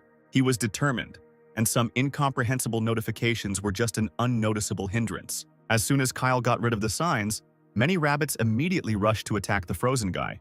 They bared their powerful and sharp teeth threateningly, wanting to finish off the guy. Kyle tightened his grip on his sword, swinging it back to strike and activating his skills. His eyes glowed blue and his sword strikes were filled with the blue energy of his skill, striking down his enemies. This world didn't need to teach Kyle how to swordsmanship, because in Murim he was already a master of the skill. All his blows hit their target and the rabbits were defeated. The guy continued to reflect on the fact that skills appeared in this world 14 years ago. Only 14 years, while Kyle spent 140 years in Murim, which means this world needs at least another 100 years to teach him how to use the sword skill with its pop-up tablets. Another set of signs appeared in front of Kyle, blocking his path. He stared at them blankly, trying to figure out what they wanted from him this time. He read another warning, looking at the text with shock and confusion. This time, unlike before, the sign said that he had reached level A+, and Kyle turned around, asking his sister who had come up to him what that meant. Kyle poked around at the notifications, not understanding how to close them or how to change the settings. Becca stood back in shock, asking what her brother had just done. Kyle waved it off, saying that he didn't understand it, and saying that all of his swordsmanship should be displayed in the system, and that the fact that he couldn't find it was probably a mistake. The girl still couldn't understand where Kyle got such speed from, and how he was able to instantly reach level A+. Kyle finally found what he was looking for and called out to his sister. He asked if she mentioned that you could get experience points even with a passive skill that didn't use mana, and the girl confirmed it. Kyle smiled as he looked at the divine power skill he was able to open on the tablet. A window opened up for him, informing him that he had the ability Divine Power, which granted a special origin skill. Kyle's characteristics of this skill in terms of rarity and mastery level were at A+ level, which meant that he possessed the highest ability of mysterious origin and could freely transform his cultivation. Kyle enthusiastically checked his fists, explaining that he simply wanted to make his life easier in the future. The guy picked up speed and then swung sharply. His next strike, using hand-to-hand combat techniques, had devastating power, destroying everything around the epicenter of the strike. Becky reported that he can now use his martial art to gain experience. He didn't so much ask as simply inform his sister that the other strongest hunters of their world, Alice Labora, who was the deputy head of the Dawn Guild, and Max Paxville, who was the head of the Twilight Guild, most likely received their origin skills in the same way. Becca, stunned, was again speechless. She just clutched the bow in her hands, looking at it and feeling empty, because her brother used a normal stream of air to strike. The girl called out to her brother hesitantly, attracting his attention. Becca stood at a distance behind him, but she had a serious expression, saying that she wanted to know something. She gripped her bow tighter, giving herself confidence, and spoke, saying that she had guessed about it since his victory over the head of the Dawn Guild, Mr. Khan. But today she saw his strength with her own eyes, saying that it was amazing. The girl remembered what happened in the Red Wolf's dungeon, how her friend was bitten by the Red Wolf. She remembered how she herself was in danger, realizing that something like this might not happen again in the near future. But the case of betrayal of one's own fighter can be repeated, and there is no guarantee that it will never happen. And after all, it was Becca who led the team at that time, and she blamed her own weakness for their deaths. With tears in her eyes, the girl raised her bow, unable to look anywhere else and saying that she did not want to regret this anymore. She looked up at her brother, continuing that she knew she couldn't become as strong as her brother, but she still asked if he could teach her at least something in martial arts. Kyle placed a reassuring hand on his sister's shoulder, reassuring her that she shouldn't get upset and that he would tell her everything. The guy was happy to help her, although he warned her that he had never had any students and that he would be a strict teacher. Touched by her brother's consent, Becca looked at him with delight. While Kyle thought that there was nothing wrong with his sister's request, because Becca would not always be with him, and she should learn to stand up for herself, because no one knows what might happen in the future. The guy himself said that there was a point in her training which meant they should move on to another point, and the girl could only ask in surprise when he had managed to put the dots around. They used their powers to make quick jumps to move around the dungeon. During their journey, Becca asked Kyle what he would do next, since he had already mastered the skill of fencing. Oblivious to the danger above, she asked if Kyle was going to use his warrior skills. The guy was more attentive and he noticed the hostile rabbits. Swinging and activating his skills, he informed the girl that he could level up using his powers. With his next blow, he sent a blast of energy-charged air into the attack, hitting the target squarely. Becca shielded her face from the dirt caused by the explosion of her brother's powers at the target point, agreeing that his situation wasn't so clear on how to proceed further as a hunter. Kyle gestured to stop her from going any further, noting that he could now use his martial arts to develop himself. But to become a strong hunter, it is not enough for him to just be strong. He needs to learn certain class skills, and they just happened to be in a clearing full of rabbits. Kyle remembered Alice Labora, who was also in Murim, and upon her return was able to become stronger. She combined her skills and martial arts to do this, and Kyle needs to find skills that are compatible with his martial arts in order to increase his strength. A sudden realization struck Becky's brother, causing him to open his eyes in surprise. The guy jumped far ahead, leaving his sister alone and causing her confusion. Kyle rushed towards the place where there were most rabbits. He filled his fist with strength again and swung it forward to strike. The guy remembered that he had already managed to combine any skill with his strength. At the same time, in this world he also saw those skills that would be difficult to combine with his powers. For example, the magician's skill called Fireball, and all magic in general. Kyle aimed the balloon filled with his energy at the rabbits, once again exploding the final target and achieving his goal. Becca called out to him, warning him not to continue like this. But Kyle interrupted her, calling her name in warning, because he had just chosen the area of hunters that he would be able to combine with his martial arts. Sitting on the grass in a hail of gems that fell around him, left over from the dead carcasses of rabbits, he told the girl that he had decided to become a magician. Becca, as in all previous times, did not appreciate Kyle's choice, because she had already told him that since he did not have a class, it would be very difficult for him on the path of a hunter, and since he also chooses the path of a mage, it will be many times more difficult, because it was even more difficult to get the cubes of mage skills. The girl sighed heavily, turning away from the jubilant guy, deciding that she would leave everything as it was. Kyle opened 2 tablets with his characteristics again, one of which characterized him in this world and was blue, and the other transferred all his characteristics from their Murim and was yellow. And the guy noted that he had already become familiar with these 2 systems enough, and could confidently say that there was a very big gap between the Murim system and the hunter. Becca, who was collecting the gems in her bags, remarked out loud that they could stop worrying about waste, while Kyle was thinking about how Muris's stats window only showed the own body stats, and there was nothing but the internal and external levels, but even that little knowledge would be very useful to him while he was in Murim.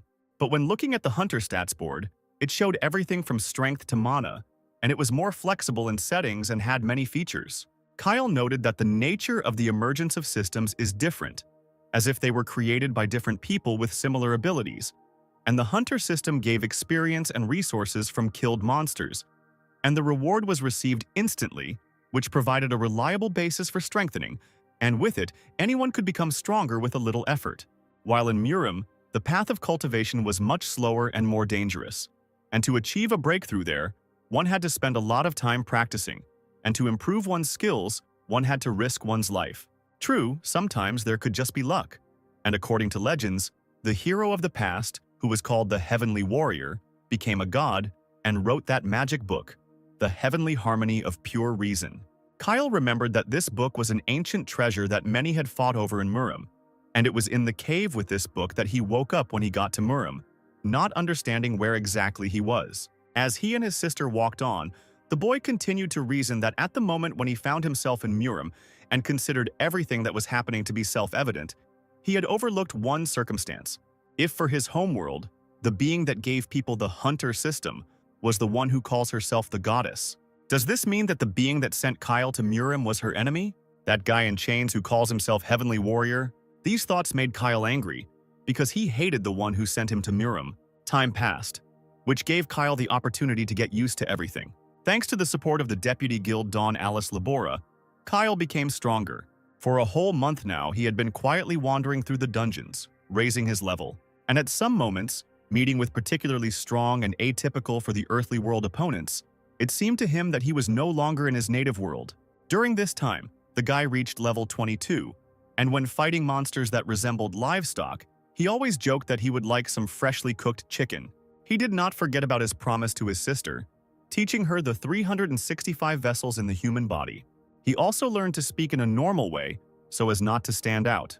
Looking at Becca, Kyle knew that for her age it was too late to study martial arts, although there was one way out. And here was Becca, sitting in front of him, asking him what happened. He carefully held her back, wanting to prepare her a little for the implementation of his idea, asking his sister not to cry or scream, even if she started bleeding. This kind of address slightly frightened Becca, because Kyle said it unexpectedly right after their joint meditation. The next moment, she screamed so loudly that it could be heard not only in their house, because her brother pierced his sister's vessels and directly injected his power into her. This allowed Becky to advance and her skills to improve. She could now pierce stones with her arrows, although she almost burned Kyle's hair during the procedure. The next time Alice and Kyle met, the Deputy Guild Dawn asked if everything was okay in their family. She didn't intend to be polite for long, however, and asked if she could get straight to the point. Kyle noted that Alice usually didn't stand on ceremony, saying what was needed right away, and the girl agreed, simply saying that Becky's brother should consider this a unique trait of Libera. The guy asked her what the girl was up to, since she hadn't called them for a long time and offered to meet. Alice agreed, smiling as she closed the distance between herself and Kyle and addressed him by name. She extended her hand to him with a serene smile and asked if he would like to go on a date with her. Kyle, not expecting such a question, stared at her in surprise. It took him a moment to cross his arms and reply that although this kind of invitation was new to him, he would refrain this time, to which the girl asked him not to refuse so quickly. She said that a new dungeon had opened in a town not far from them, with a 10th level of danger, and a recommended level of 45 to 50, and such a dungeon was usually only allowed to high-ranking hunters, and of course, it was not the best place to go with someone of level 20. At the same time, Alice looked at Kyle with a smile and clarified that if it was him, then his low level would not be an obstacle to such a trip. The guy asked again, confused, if the girl wanted to go there together, and if so, why? Alice reported that high-level dungeons have a hunter number control that prevents large groups from entering them, and she wants Kyle to quickly gain strength as a hunter. The guy chuckled, picking up the bowl and clarifying that the deputy head of the Dawn Guild wanted his improvement to speed up. The girl indignantly pointed out that he was using terrible and outdated wording, even though he had lived for over a century, to which Becky's brother irritably replied that he understood, but he didn't look old. Pushing his cup away, he noted that whatever their union, he only supported her, and he doesn't understand why Labora needs to make him stronger and worry about it. Alice asked if Kyle had heard about the Festival of the Sun. She explained that it was an annual event held between the Dawn and Dusk guilds that helped show off the strength of the strongest guilds in Korea, but it was only a facade and everyone around would think that they were strengthening their relationship. But in reality, these competitions were determining positions of power. The Festival of the Sun can be compared to a small war. Right now, there is a fight between the Dawn and Dusk guilds for the rights to the dungeons, and most of the fights will take place inside the dungeons, so the general public will not know much about their differences. But all this will resemble the beginning of a major war, comparable to the situation when small matches are thrown into a powder magazine. Kyle asked the girl, confused, what the guilds were fighting for at all, because if it was a fight over interests, then it was completely stupid. Pouring tea into her cup, Alice explained that the head of the Twilight Guild, Max Paxville, was to blame for everything, since everything had been stable before. But at some point, the guy had chased after power like a madman. Libra replied that Max had become subservient to the one called the Heavenly Warrior, which amazed Kyle. He stood up from the table with determination, immediately attacking Alice with questions about Max Paxville's relationship with the Heavenly Warrior. But the girl said that she knew nothing about the Heavenly Warrior and only heard that Max Paxville received a message from the Heavenly Warrior in the Murim characteristics window. Kyle returned to his seat, wondering what kind of message that could be as the girl continued to speak, saying that she couldn't confirm whether it was true or not, since the stats windows weren't visible to anyone. She also said that even if Max had received an order from a Heavenly Warrior, she still couldn't understand why he was doing this, since they had been friends before. After all, they were the only ones who experienced the horror of Murim. Kyle thought about her words, looking at the girl seriously. Alice looked up at him and asked Kyle to participate in the Sun Festival as an ally of Dawn. It was a beautiful day outside when they finished their conversation. The driver was waiting for Alice again in the car not far from that cafe. Returning to the car, the girl continued to explain to Kyle that the balance of power between the guilds had recently been on the side of the Twilight, and all because they captured all the dungeons and carried out frequent raids. If this information becomes known at the Festival of the Sun, it will be the end of the Dawn Guild.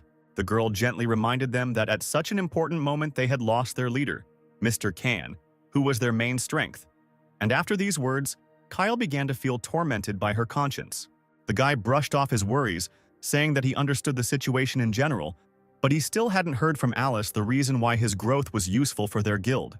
The girl closed her eyes, turning away to the window and reporting that the Sun Festival would be broadcast to the entire world, and there would be a lot of foreign press there. Pointing her finger at Kyle, she asked if the guy still planned to show martial arts around the world, and that it would be difficult to do so without public confirmation, because few would believe just by words that he came from Murim, and on the part of other hunters, it would simply cause envy. Once again, Alice asked him if he was ready to confront the World Hunters Association, to which he refused, although he added that he still planned to fight them all. Once again turning away from him, the deputy of the Dawn Guild informed him that he needed to use only the skills of hunters at the Festival of the Sun, to which he agreed, since Katzel owed Alice in general and therefore could not object. Pleased with his answer, the girl was glad that he agreed and asked the driver to give her the suitcase, which surprised Kyle, who did not expect that he would need anything else. Alice opened the suitcase, revealing 6 magic cubes with the Maya skill and 1 magic skill each for the wizard and sorcerer that the guy had asked her for earlier. Bribed by this, Kyle began to take his decision to participate in the Sun Festival as an ally of the Dawn Guild more lightly, since he was planning to meet Max Paxville anyway. But besides the cube, Alice also gave him paper, and not just one paper, but several that began to fall on him from the sky. Finding himself surrounded by huge stacks of documents, the guy didn't understand what it meant. Alice explained that, unlike Murim, there were legal processes on Earth, and all these official documents were needed in order to confirm their alliance, to agree not only on the guild's assistance to Kyle, but also on Kyle's assistance to the guild. And the other document that the guy was holding in his hands was an official document of registration of a hunter and a guild. But Kyle did not understand why he needed to register a guild, and the girl explained that for mercenary hunters, the registration process for the holiday is very difficult, and because of this, there will be problems in processing the documents confirming their alliance. Waving a suitcase in front of Kyle, Alice asked if he knew how much all these cubes cost, and said that any of them were more expensive than the house, and therefore even because of them, it was necessary to sign a contract, to which the down-to-earth Kyle said that this should have been discussed from the very beginning. While signing another paper, he whined that there were too many papers. There they were asked to come up with a name for the guild, and Alice suggested that this was just a formality and that they could write anything. Kyle, after thinking for a moment, wrote, "Guild, Martial Arts," agreeing to everything the girl offered him. So after the paperwork, he went with her to a completely different place, the wyvern dungeon of a town not far from them. The blue light of the energy that had transported them to a dungeon full of flying dragons, wyverns, quickly dissipated, and the boy noticed that he felt like he was running between home and the dungeon every day, as if he was going to school. Alice, looking at the sky, warned the boy to be careful, as the creatures were one at a time and were not too strong. But they reported that there were an awful lot of them around. Kyle confirmed her words, reporting that he sensed more than 3,000 monsters. He activated his power while looking forward, as he acted according to a certain pattern in any dungeon. He directed the stream of electrified destructive energy at the flying wyverns with joy, because the more targets there were, the better for him. Taking a couple of steps back to gain some leverage, Kyle prepared for the next attack.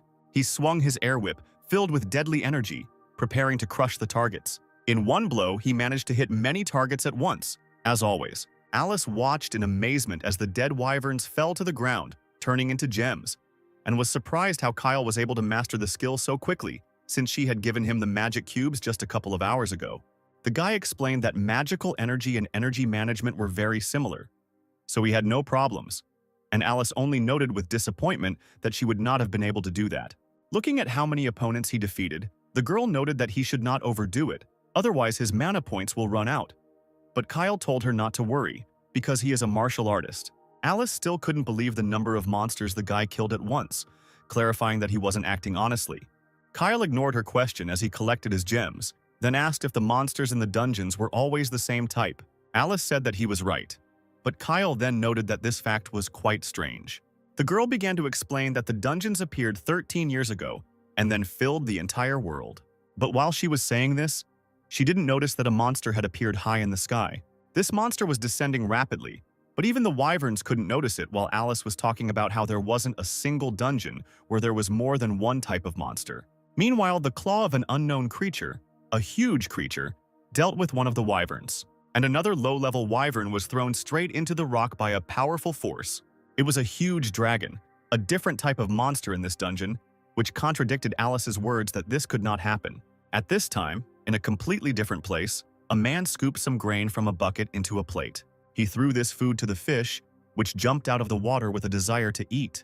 It was the villa of Max Paxville, the head of the Twilight Guild in Seoul, the capital of Korea, and behind the man feeding the fish, there was a secretary guy in a suit holding a folder with a lot of notes, addressing the one who was feeding the fish as the head. The secretary's name was Sam Brudeau, and he was a subordinate of the Twilight Guild, who informed the man on the shore that they had received information about the suspicious whereabouts of the Deputy Guildmaster of Dawn, Alice Libera.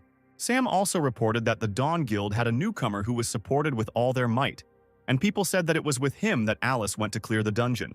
The man asked again whether Alice had gone to personally clean the dungeon, throwing food to the fish once again. Sam confirmed that as a result of an internal investigation, they were able to find out that this hunter, with whom Alice went into the dungeons, was the brother of one of the leaders of the Dawn groups, Becky Bennett. The guy's name was Kyle, and there was one oddity in his biography.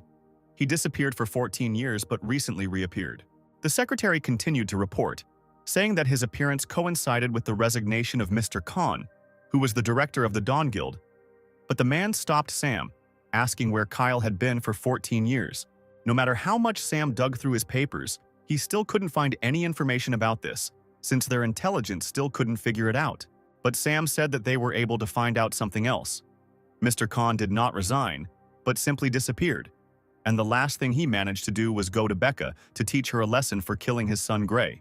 The man who was feeding the fish took off his straw hat, putting it aside, and saying that it meant he was dead. He explained this again to Sam, informing him that Mr. Khan was definitely dead, and the secretary noted that this was not bad news. The man turned out to be the leader of the Dawn Guild, Max Paxwell, and he informed the secretary that Kyle Beckett was most likely in Murim. Kyle, meanwhile, used all his strength to continue fighting the monsters in the dungeon. His attack was successful, and all the monsters in his path were defeated. Kyle pumped his fist with a happy smile, noting that this was exactly the kind of pastime he considered fun. Alice, who was watching him, reminded him of herself, stopping his delight and informing him that she understood his state. She noticed, however, that a whole hour had already passed since Kyle had started testing his new skills. And having defeated such a large number of wyverns, the guy felt great, and the girl did not even notice signs of depletion of his health points. And during this time, Kyle practically cleared the entire dungeon, to which he said that he was already finishing. Kyle closed his eyes like a sage, noting out loud that he didn't know how to explain everything quickly. He asked if Labora remembered that suitcase with cubes and one of the ones inside, which was called the Life Exchange Cube, to which Alice agreed that she remembered and replied that it was an emergency skill that could exchange health points for mana points, clarifying if everything was okay with that cube. Kyle replied that in Murim, where he and Libera were, after reaching the 35th external and internal level, an ethereal body was created, which, as the energy increased, developed and strove for infinity. And after reaching the 40th level, the hero acquired immortality, and at the same time, his state was supported precisely by the energy of this ethereal body. And since this energy was infinite, then life became immortal, and therefore now, using this skill, he could draw infinite health. Alice did not expect such a complex chain, feeling empty from the excess of information. Kyle tried to simplify things again by having her focus on the concept of mana amounts. He asked her to imagine the source of infinite energy that Kyle had brought with him from Murim, and then to imagine that, thanks to the cube, he was transforming this infinite energy into an inexhaustible source of energy. And he was able to do this simply because even if these martial arts were different types, having reached the limit of one, it is much easier for him to reach the limit of another. And therefore for Kyle now, there is nothing unattainable, because he has already reached the limit in one.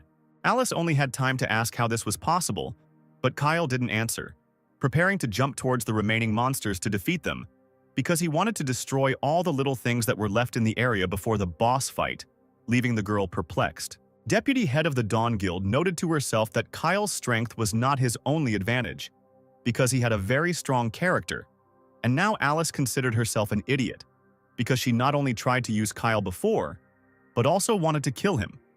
But now she realized that she did not have to worry about the Sun Festival with such an ally. Lost in her thoughts, she didn't pay attention to the remaining monsters attacking her, because she was on guard. With another blow, she struck down the attacking monster, continuing to think about Kyle and his example. Inspired by his example, the girl wondered if she could reach the same level, and the monsters continued to attack and their numbers did not decrease much. But the girl was on guard, and her strength and the power of her energy-filled blades were still enough to hit the flying wyverns. True, such a battle had its downsides, because Alice could not fly, and therefore during the fall, only with the help of her blade, which she caught on the rock, she was able to keep herself from falling. Only when she was hanging over the abyss with one hand could she appreciate how high she and Kyle had climbed in this new dungeon.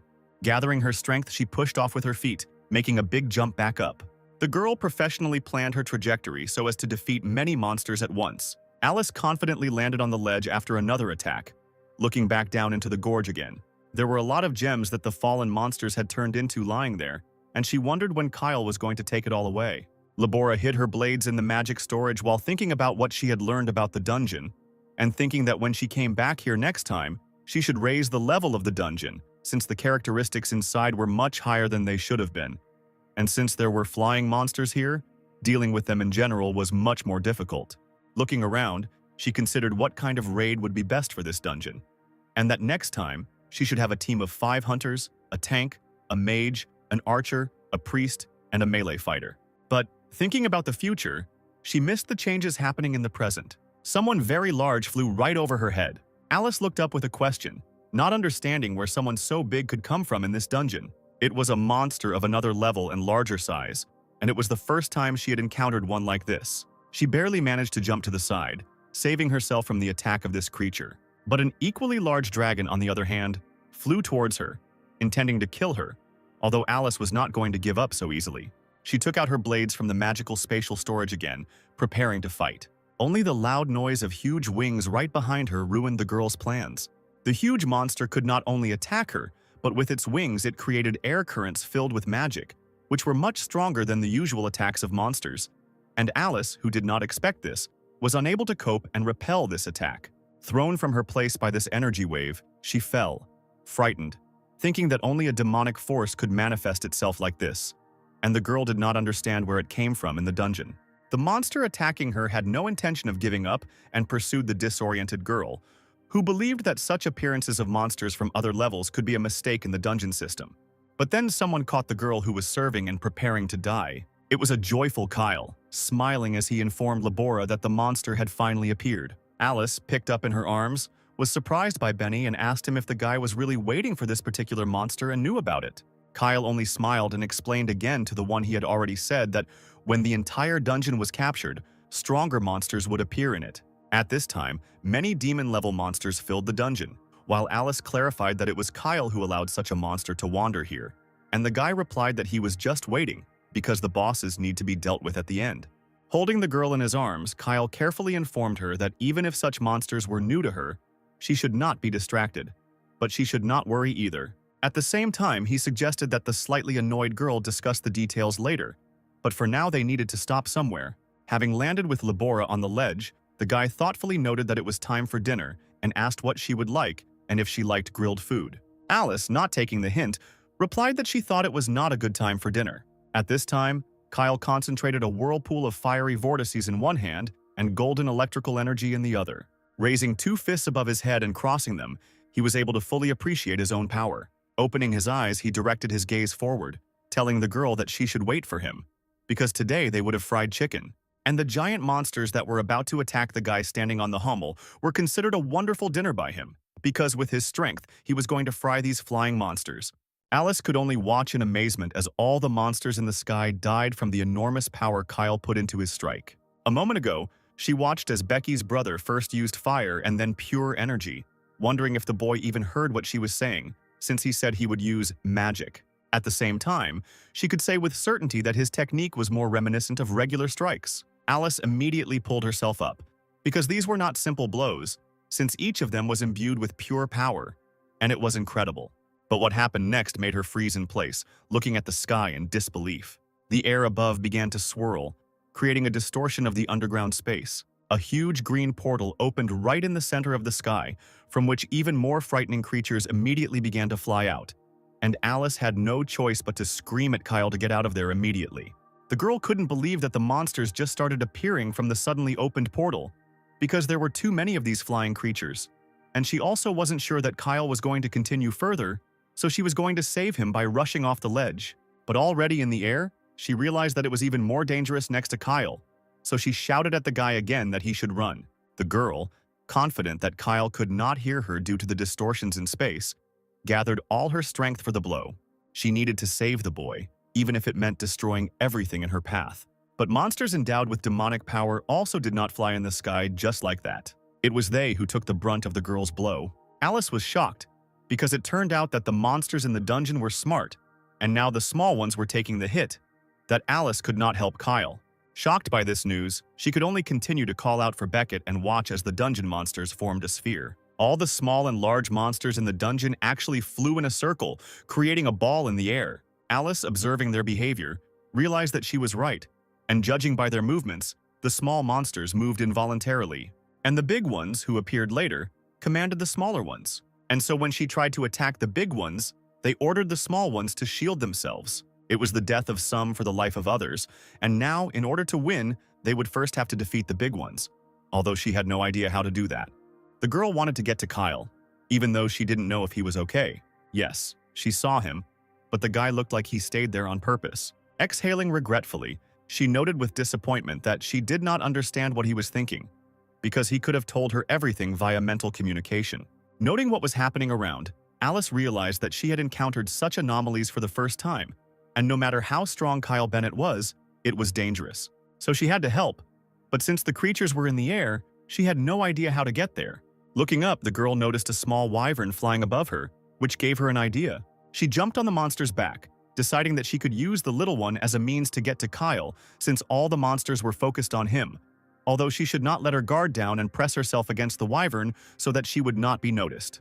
Alice sincerely sympathized with Kyle, wishing him to hold out longer, and thought that it would be easier if there were no abnormal monsters, not noticing the danger. One wyvern, noticing Alice on the back of another, crashed into her with force. The deputy head of the Dawn Guild did not expect this, so she could not hold back and fell down. At the same time, Alice was determined, and at the moment of falling she turned over, immediately choosing another Vivrena on whose back she could land. It was true that she was unable to jump onto it softly, and only her blades saved Alice, with the help of one of which she clung to the monster's body. The huge monster flying below noticed her maneuver and was about to attack, But Alice was more cunning, because the girl was already prepared for an attacking jump on this giant. In a one-on-one fight, none of the monsters could be a real threat to her, because it was not for nothing that she followed the path of a killer. And so the girl used her ability, Shadow Play, to open a barrier to the same space in which she fought Kyle the first time, only now it was a trap for the monster. But Labora didn't have time to complete her maneuver, because behind the demonic monster, there was a whole cloud of bodies of equally large giants who weren't going to give up their comrade so easily.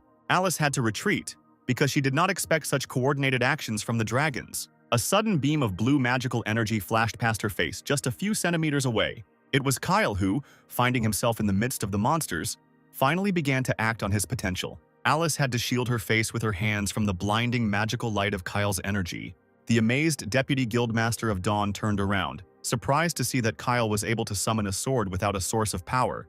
But he summoned not just one, but many swords, all of which he controlled single-handedly. Benet was indeed surrounded by a dozen swords created from his energy, while Alice couldn't understand how much energy was in this guy's body.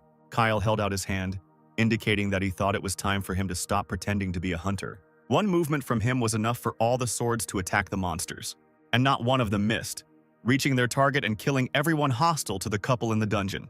Since the guy attacked in all directions at once, he was able to hit all the flying targets. A moment later, all the monsters turned into gems, which rained red dots down to the ground as Alice watched thoughtfully. The girl understood that it was only thanks to Kyle Benet that they managed to cope with this, remembering how the monsters began to fly out of the portal. She wondered what she would do if the same situation happened in other dungeons. Would she and her weaker staff be able to handle such portals, let alone destroy such high-level monsters as easily as Kyle? Alice was deep in her thoughts about how she was currently too busy with the Sun Festival, and she should have immediately investigated the situation that happened in this dungeon, not noticing Kyle, who was twirling an unusual blue gem in his hands. Deputy Guildmaster Dawn knew that if she started investigating, Guildmaster Twilight Max Paxville would also find out about it, and then the Twilight Guild will be able to use the information and destroy her Dawn Guild. Lost in her thoughts, she didn't know what she should do in this difficult situation. Kyle showed her the blue gem again, bringing it closer to her face to break Alice out of her thoughts. The guy noticed that she was clearly thinking about something, and suggested that she take a break, telling him what kind of blue gem it was, because it was different from the stones of other monsters. Alice wasn't surprised by the blue gem in his hands, explaining that it was a monster skill stone, and such stones weren't common, so Kyle was lucky. However, she was not surprised that such a huge monster dropped such a small stone. But that wasn't what the girl was interested in right now, so she turned to Kyle. Alice, taking into account everything new that she learned today, wanted to have a serious talk with him. A month later, passers-by on the street were discussing the list of participants in the Festival of the Sun, speculating about what would happen this time. They had already heard many rumors about the sensational newcomer, Kyle Beckett, about whom there was a lot of information on the internet, part of which said that the guy became a hunter only a month ago.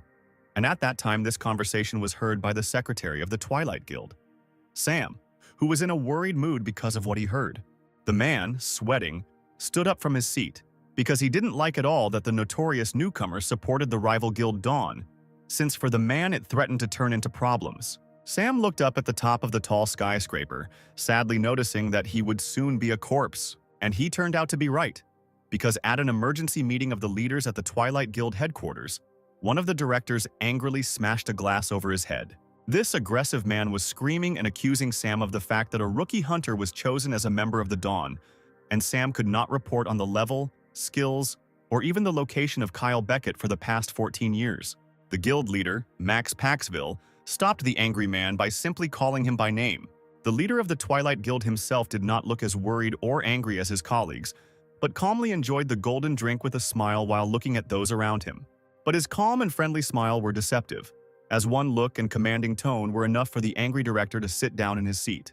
The man moderated his ardor and meekly sat down in his place. Max stood up from his seat, telling his colleagues that all this information about the newcomer was a mistake, and the Dawn Guild was hasty, revealing its cards earlier than expected. Looking at Kyle's photo, Max said that since their competitors had shown their fighter, they should also show their cards, because no one knows whether the opponent is bluffing, or, on the contrary, has won the jackpot. Guildmaster Twilight had confidence in his guild, telling his subordinates that they should destroy the sprouts of the enemy's power before they sprouted.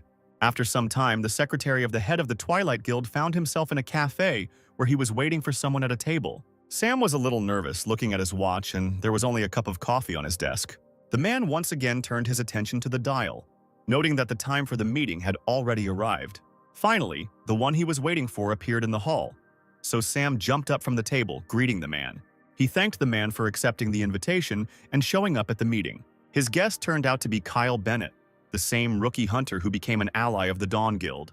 Kyle took in the surroundings with a practiced gaze, trying to figure out if there were any potential threats in the cafe. Sam distracted him again, doing his best to keep his guest focused on him and extending his hand in greeting. Kyle turned his emotionless gaze to the secretary's hand, making him nervous, but he did not refuse the greeting and shook her hand with his own. Kyle knew the man's name was Sam, but he asked again to make sure, mentally remembering that his sister had asked him to change his tone of voice, as after his stay in Murim, Kyle often chose the wrong words and used rude constructions. Sam confirmed that he was indeed a representative of the Twilight Guild and said that it was an honor to meet Kyle, mentally noting that Kyle's address sounded rude. Sam's thoughts made it clear that he was not so much offended by Kyle's rude formulations, but on the contrary, they would help him not to forget about the purpose of this meeting, because he had to find out as much information as possible, and the secretary of the Twilight Guild suggested that they move on to the purpose of this meeting. But first, Sam said he wanted to use a device, frantically rummaging through his bag, which Kyle watched with an emotionless face, mentally noting that if everyone in the Twilight Guild was as slobs as Sam looked, then should Dawn even bother with them? The secretary, meanwhile, placed a small device on the table, and when Kyle asked what it was, he said that it was a magical instrument called a soundproofing barrier. And when Sam pressed the button, a barrier formed around him and Kyle, blocking out outside sounds, and the Twilight representative noted that their voices would not leak out either, and such a device was ideal for private conversations. Kyle chuckled at the last definition of their meeting, and the secretary asked if the guy had any idea what they were going to talk about. Sam, in a serious mood, informed Bennett that the Twilight Guild wanted to form an alliance with the Boys Guild. Kyle asked if Twilight hadn't seen the Sun Festival participants, saying that he already had a partner in the Dawn Guild. The secretary confirmed that he knew this and said that he was aware of the fact that the guild was putting all its efforts into developing Kyle Bennett. Sam's next argument was that the Twilights also knew about the incident with Director Khan's disappearance, and they also knew about the joint raid of the Deputy Guildmaster Dawn into the dungeons. At the same time, the man noted that Kyle never joined Dawn, and according to the Twilight Guild, Kyle created the Martial Arts Guild only in order to enter into an alliance with the Dawn Guild. Sam, who had rhetorically asked whether Kyle was interested in how Twilight had figured this out, adjusted his glasses pathetically and answered himself, saying that it was all about the guy's close relationship with Dawn. Sam directly offered Kyle to join the Twilight, saying that he would promise him much better conditions than in Dawn, causing only a smile from Bennett, who thought that the representatives of the Twilight Guild were much braver than he thought, and it would be hard to ignore something like that. And Benny also liked the secretary's insight, and the offer was generally not bad, except for one but. Sam pulled out some papers, intending to discuss the specific terms of Bennett's support from the Twilight Guild, but Kyle rose from the table, saying that he had had enough of this conversation, and the secretary could continue no further. Kyle turned around and left, throwing a last word to the man that he only came to find out why the Twilight Guild invited him. But it turned out to be a waste of time, to which Sam objected that the guy was refusing without even hearing the offer. The secretary stood up from his seat, shouting that the Twilight Guild was willing to offer Kyle an amount that was twice what Dawn had promised, mentally nervous. Benet replied that he had promised Alice Libera that he would not accept the offer of the Twilight, and noted that he was not the kind of person who was so interested in money. Sam tried to stop Kyle, but he wasn't going to listen to him anymore, leaving the restaurant. The secretary was in despair, not knowing how to keep Bennett. Suddenly, a visitor in a cap, taking off his mask, called out to Sam, asking how long he was going to stand frozen in the middle of the restaurant. This guy turned out to be the disguised head of the Twilight Guild, Max Paxville. He addressed Sam by his last name, overwhelming him with his intimidating aura, and informing him that he seemed to have given his instructions clearly. All that was required of the secretary was to continue the conversation as long as possible. After all, if the conversation ended quickly, there was no point in eavesdropping on it, since Sam had a microphone on, and the head of Paxville had an earpiece. The Twilight secretary was very sorry that he was such a loser and couldn't carry out this task, but Paxville quickly let the situation slide. At the same time, Max noticed that Kyle seemed very strange to him, Paxcivil didn't understand what Bennett wanted, since he came to this meeting and didn't agree to the money. At this time, in a completely different place, a conversation was taking place between those Max was thinking about. Alice Labora listened with interest to Kyle's summary of the meeting with the Twilight Guild, noting that Paxville might be upset. Kyle on the other end of the line noted that most likely the head of the Twilight Guild already knows that he is from Murim, but when they met in the cafe, the guy's skill, heavenly harmony of pure art, did not resonate. Benet recalled that when he entered the cafe, he felt someone's energy, and Alice's assumptions came true. Max himself was there. The girl noted that the head of the Twilight Guild was quite cautious, and he was not one of those who sat and waited until the last perfect moment. So for now, he would most likely not touch Dawn and Bennett. And Kyle asked how the investigation of the dungeons was going, but the girl replied that so far there was no other information about the same anomalies as they had seen. With a smile, Alice especially noted that there had been no anomalies since their last visit together. She remembered that when she asked Kyle for a serious conversation in the dungeons, she had asked him for help with the investigation, and thanked her once. Benet asked if there were any other questions, and Alice replied that that was all she wanted to discuss. Labora only noted that Bennett's tone was too gloomy when asking if the guy was okay. At this point, Kayla's sister called out to him, asking if he was finished. After all, Becca was waiting for him to be free, and it was time for them to go. Kyle ended the conversation with Alice, agreeing with Becca, and turning his attention to her. And the reason for his gloomy mood was that they were standing in front of the cemetery they had come to. Becca led him to the place where their family's remains were buried. Touching the camera with the memorial photograph, the girl, with tears in her eyes, informed the deceased souls of their parents that her brother had returned. Kyle stood gloomy against the opposite wall, considering his presence here a bad idea. His whole appearance was detached and closed, in contrast to what was happening. He looked at the camera with his parents' things, realizing that from the moment he disappeared and returned back, he had changed a lot. And even seeing the ashes of his parents, he felt nothing. Turning around, he headed for the exit under the gaze of his crying and grieving sister, realizing that he shouldn't show this callous side of himself to Becca. After all, she had not forgotten how to experience emotions and sincerely grieved over the loss of her loved ones. Turning away from the ashes of her loved ones, Becca called out to Kyle, hesitantly asking if he was okay. After all, the girl noticed that he didn't look sad or upset. But Kyle had nothing to answer her, because he didn't want to upset her. Becca turned to Kyle, who had moved a short distance away with a fake smile, asking why he was silent. She was insightful in asking if he really didn't feel anything in that place. And Kyle had to apologize. He asked the girl to forgive him, because for her he remained the same brother he had been, although in reality he could not show her what he had lost during the time he had been absent. These emotionless and detached words angered the girl. In anger, she shouted that the strangest thing now was Kyle's apology, since that was not what she wanted to hear. Having caught her breath, Becca turned to him more calmly. Remembering their past, she asked him for not so much, as it might have seemed to the guy. Crying again, she asked why Kyle had changed so much, noting that even now he looked too normal. But she just wanted to see the brother she once knew. Kyle slowly reminded her that it had been too long for him, and he would never be the same again.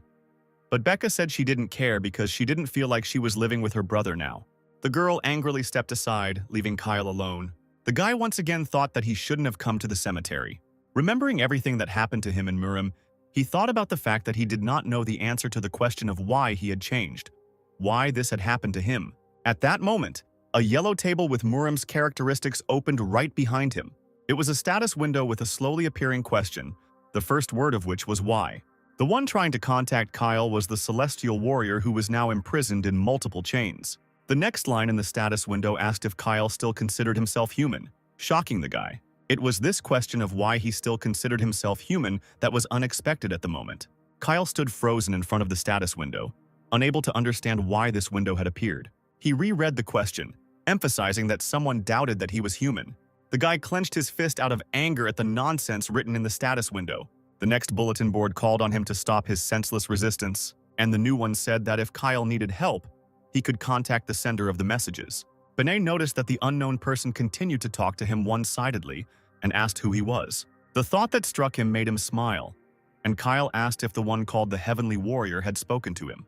Then his interlocutor got angry, saying that he would take everything from the guy again and that he should just wait. But Bennett called him crazy. The guy said he didn't know who he was or why he needed it, but he suggested that if the Heavenly Warrior really had enough strength, he should try to do it, just as he had already taken away his parents. Only Kyle said that if he couldn't, then Bennett himself would tear him to pieces. The last sign from Miriam's window said that the guy should just wait. After that, the information window in front of him closed as if nothing had happened, leaving him alone. Only small yellow sparks of residual magic were carried by the wind around the guy. Only Benet was not frightened by this, because he was determined not to give up his own anymore. The sounds of Beck's footsteps could be heard in the silence as she went to look for her brother. The girl, her eyes full of tears, looked back uncertainly, certain that he must have been nearby. But there was absolutely no one around, and the place where she expected to find her brother was empty. She noted with disappointment that Kyle did not follow her or look for him, and she resentfully called him an idiot. A couple of days later, the long-awaited Sun Festival began, the broadcast of which was led by a very cheerful girl presenter, greeting all listeners and viewers. There was a lot of enthusiasm in her, because the public was going to see heroes today who would explore dungeons and hunt monsters. And the girl knew that many were waiting for this holiday, and her calm colleague could only dream that she would calm down and calmly agree. But she was not so easy to stop, and in a fit of emotion she rose from the table. She asked the audience not to worry, as everyone had been waiting for this day with the biggest event in Korea. It took place in a large sports arena that could accommodate many people and was about to begin. The girl, while everyone was shown the happy faces of the spectators, continued to talk about how this holiday was not only entertainment, but a place for strengthening ties between guilds and duels between hunters. And people could attend it with their whole family, since something like this could only be seen at the Festival of the Sun. Kyle, who was in a special room at the time and heard everything that was happening outside the arena, noticed that the Sun Festival was more like the Olympic Games. Alice Labora, who was sitting opposite him and sipping tea from a mug and saucer, said that no, and that there was a big difference between the two events, since the public was most interested in the hunters. They found themselves in the office for the participants of the holiday, furnished cozy and comfortable, and the girl continued to tell, saying that the interest in the event is also connected with the fact that the hunters' strength is similar to that shown only in the movies, and their fights look much more interesting than competitions of ordinary people. Elisa also added that such events help improve the image of hunters. Only the girl noticed that her friend's thoughts were occupied with something completely different, and he was not listening to her too attentively, so she called out to Kyle. The guy didn't answer, and she looked at him again carefully, putting the cup of tea aside. Kyle seemed suspiciously silent, and Labora assessed the situation and assumed that he had had a fight with Becca. Watching the two, Labora wondered why there had been a strange atmosphere between the brother and sister ever since their arrival. Alice was perceptive, immediately realizing that Kyle could be to blame for this, and asking the guy what happened between him and Becca, clarifying what exactly her brother did wrong and where he made a mistake. Surprising him with her insight, Benet gave in, asking Labora for help in finding a home and saying that he wanted to live in a quiet and secluded place, causing Alice to be confused. Kyle confessed to the deputy head of the Dawn Guild that he received a message in Muram's status window, which shocked the girl. Benet said he didn't know the goals of this sky god, but Kyle was definitely his target. That's why he took care of his sister, because he didn't know who exactly his enemy was. And Becca was his only weakness, and would definitely come under attack. It took Labora a moment to process this information, as she couldn't believe that Kyle had received a message from a heavenly warrior, and so suddenly, at the same time, Alice was sure that even if the heavenly warrior chose Kyle's sister as a target, it would be better for the guy to stay with her, because living separately for the good of his sister would be unsafe. Kyle frowned and remained silent at the words of the Deputy Guild Dawn. Benet, watching the happy family on TV, said that Becca doesn't need a brother like him. He looked at the child in the frame and said that this was not his opinion, but his sister's position, because the person she once knew was not him. So, upset, Benet continued his reasoning, reaching the point of thinking that his sister might be better off if he simply disappeared without waiting for a blow from Alice. And Labora, without warning, hit him right in the chest with her fist, silencing him. Without looking the guy in the eye, she said that she didn't like to interfere in other people's affairs. But if her brother had said that to her, she would have been offended by him and would never have forgiven him. So she turned to the shocked Kyle, who knew more about his sister Becca than Labora, and was about to say something about his sister. But the door to the room opened and Alice's assistant appeared, asking for the deputy head of Dawn.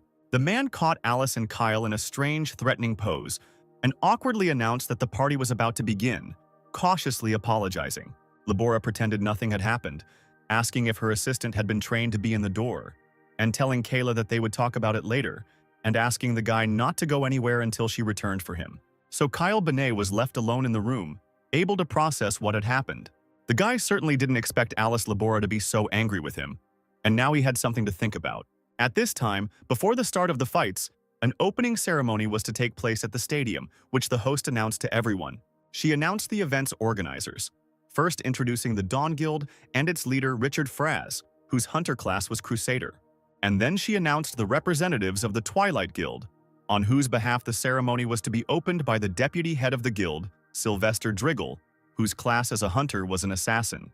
The presenter at this time asked her colleague if he thought it was true that Alice Labora and Max Paxwell were from the same guild, and he answered that it was true, wondering how the friends who started life as hunters together felt now that they met at the very top. An old acquaintance extended his hand to Alice Libera, who was standing on the stadium platform surrounded by a crowd, saying that they had not seen each other for a long time.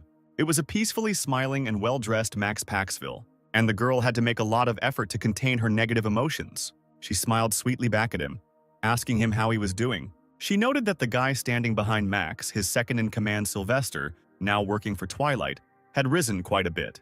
True, such words of hers offended Driggle, and he immediately grabbed his sword, but was stopped by the leader's gesture. Paxville, without changing his expression, responded by reminding him that he knew that Alice was working on raising the level of the newbie.